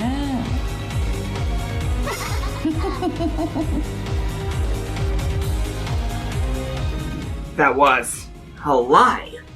From Ange's arm, every part of the sad world that follows had poured it into me in an instant. It's all because I keep on lazing about forever and playing in a place like this. I never thought about anyone but myself. I have to defeat her. I have to take back my family and come back to Ange, who's waiting for me as soon as humanly possible. Because even as I hang around with the witch like this, Ange's heart continues to be torn to bits by sadness. Dread the Grave, Endless Night. エンジェ、お前が見たかったのはこれだよな。 I thought it was gonna be Dread of the Grave, but no, it's Endless Night, I guess. Towards the cruel witch who had indifferently spoken of Ange's brutal last moments slowly. And yet, with all my might, I pointed. ベアトリーチェ。ゲームの再開だ。もう俺は逃げねえし、お前も逃がさない。お望むところへ。わらわはもはや逃げも隠れもできぬ。わらわとそなたの決着を確実につけよう。どちらかが勝つ、どちらかが敗れて滅ぶ。それ以外の結末は存在しない。俺は勝つ。どれほどの時間をかけようとも絶対にお前を打ち破る。 Hell yeah! この勝負にもう妥協も中断も不先輩もない。俺は逃げない、逃がさない。俺を本気で倒しに来いよ。くだらない騙しもごまかしもおかしな交流も馴れ合いも一切必要ない。お前と俺は敵同士。一秒でも早く決着をつけて俺はエンジェのところへ家族を連れ帰らなきゃならない。揺るぎなき決意。絶対の意志、人間の絶対なる意志、絶対の魔力となる。それは奇跡に通じ、それを約束する。そう、これは約束された絶対の奇跡。わらわの価値は100億に1つのひとかけらの奇跡も絶対になくありえぬということだ。わらわの足にはいつの間にか音もなく、もう片方の足には冷たく頑丈な鎖が絡みつき、この椅子に縛り付けている。わらわに残されたる運命はバトラに殺され敗北すること。それを拒み永遠に引き分けを繰り返すことのみ。いや、殺されるための心の整理がつくまで引き分けを繰り返すの間違いか。いずれにせよ敗れるためだけに戦わねばならぬ。もう永遠の鎖はわらわを縛り付けた。そしてバトラもまたわらわを逃さぬ。みっともなく許しを請うか、同情を請うために憐れみの心に訴えかけるか、なりふり構わず土下座して鎖のせいでそれもかなわぬわ。チェックメイト。これは完全なる詰めだ。だがわらわは黄金の魔女ベアトリーチェ、黄金鏡に君臨したる黄金の魔王。敗れるための戦いであってもわらわにはふさわしき態度がある。そしてわらわにはわらわにふさわしき散り際を飾る権利があ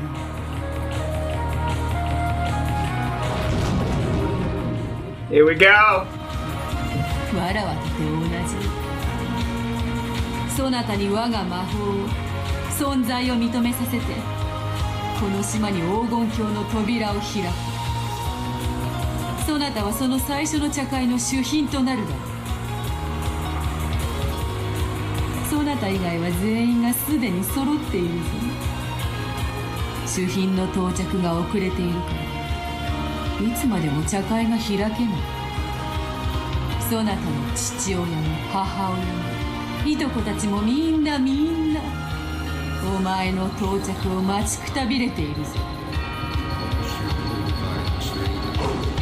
ああ、上等だぜ。まったくにもって上等だ。何が魔法だ、何が魔女だ。お前との遊びはこれまでだ。行くぞベアトリーチェ。存分に来るがよいぞ。妥協も中断も不先輩もない。どちらかが勝ちどちらかが滅ぶ。お前に負ける意志がないというならわらわを倒すしかない。殺すしかない。しかしわらわもむざむざと殺されはしない。わらわにふさわしき最後をそなたが用意できるまで抵抗を繰り返すことができる。そなたにそれができるか。いい、できるだろう。必ずできるさ。来いよ殺し。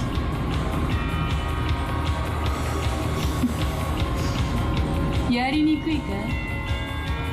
ならばいつもの調子でいこう。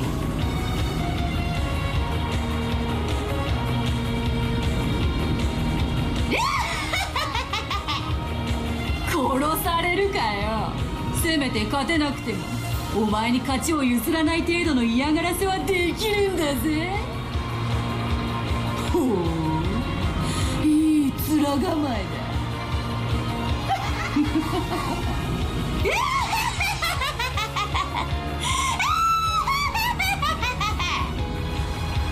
殺してみろ殺してみろよ後ろ宮バト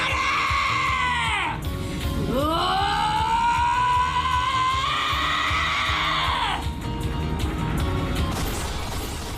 Please go. Whoa, whoa, whoa, whoa, whoa, whoa, whoa, whoa, whoa, whoa! Umineko no Nakugoro ni Rano, what's your reasoning? What just happened, man? Whatever it was awesome.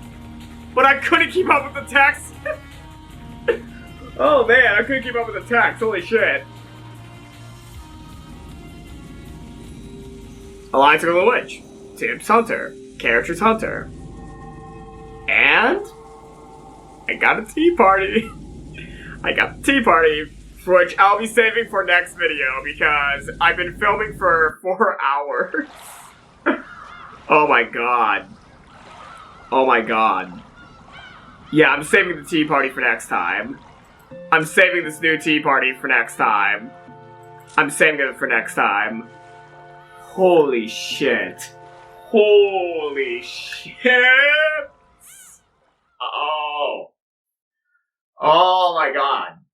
So, in next video, I'll probably be finishing off this 4th episode, but even without the tea parties, I'm already going to be giving this game the #1 spot on my visual novels list. Even without reading the tea parties, for which I will be doing it next video. I will be reading the pages next video.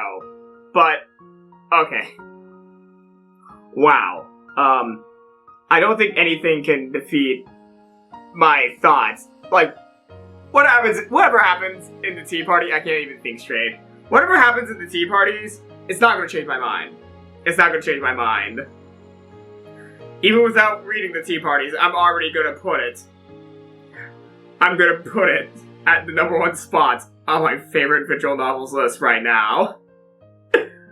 Next video, I'll definitely be playing the tea parties, but I'm just going to go ahead and give it the #1 spot because it blew every expectation out of the water. Hold on. Come on, camera. Focus. Focus on the phone, not my face. There you go. It's focusing on the phone. There we go. It got the #1 spot. Got the #1 spot. There's somebody at my front door. Oh my god. Okay. Damn. I mean, I would go on to the tea party, but I've heard from some people that the tea party for this episode is really long. And yes, I could go for another 5-hour video, though it wouldn't be 5 hours. More like, knowing my luck, it will probably be the 10-hour video. It's gonna happen at some point. I know I'm gonna have a 10-hour Umineko Let's Play video at some point, but I'm not doing it today. I'm not doing it today. Oh my god. Stay tuned for next episode to finally finish off the question games of the Umineko series with the episode 4 tea party. Oh my god. I mean, even if the tea party sucks, episode 4 is gonna be my favorite game. But if the tea party's awesome, I don't know how many visual novels will ever compete with episode 4. Maybe the Answer Arc episodes of Umineko might compete, but other than any other Umineko episode, I think, yeah. I think we got probably one of the best games I've ever played. I think we got the masterpiece. Arguably. I still need to play more visual novel games. But I can agree. Like, I can full on understand why many consider Umineko to be a masterpiece, because holy shit! Oh, see you all next time when I will play the tea parties of episode 4. Thank you all for watching, and hopefully I can collect some of my thoughts as I go into the tea party. Because it's the last chance for me to fully formulate every single thought and theory I have before I enter the Answer games. So, let's do this next time.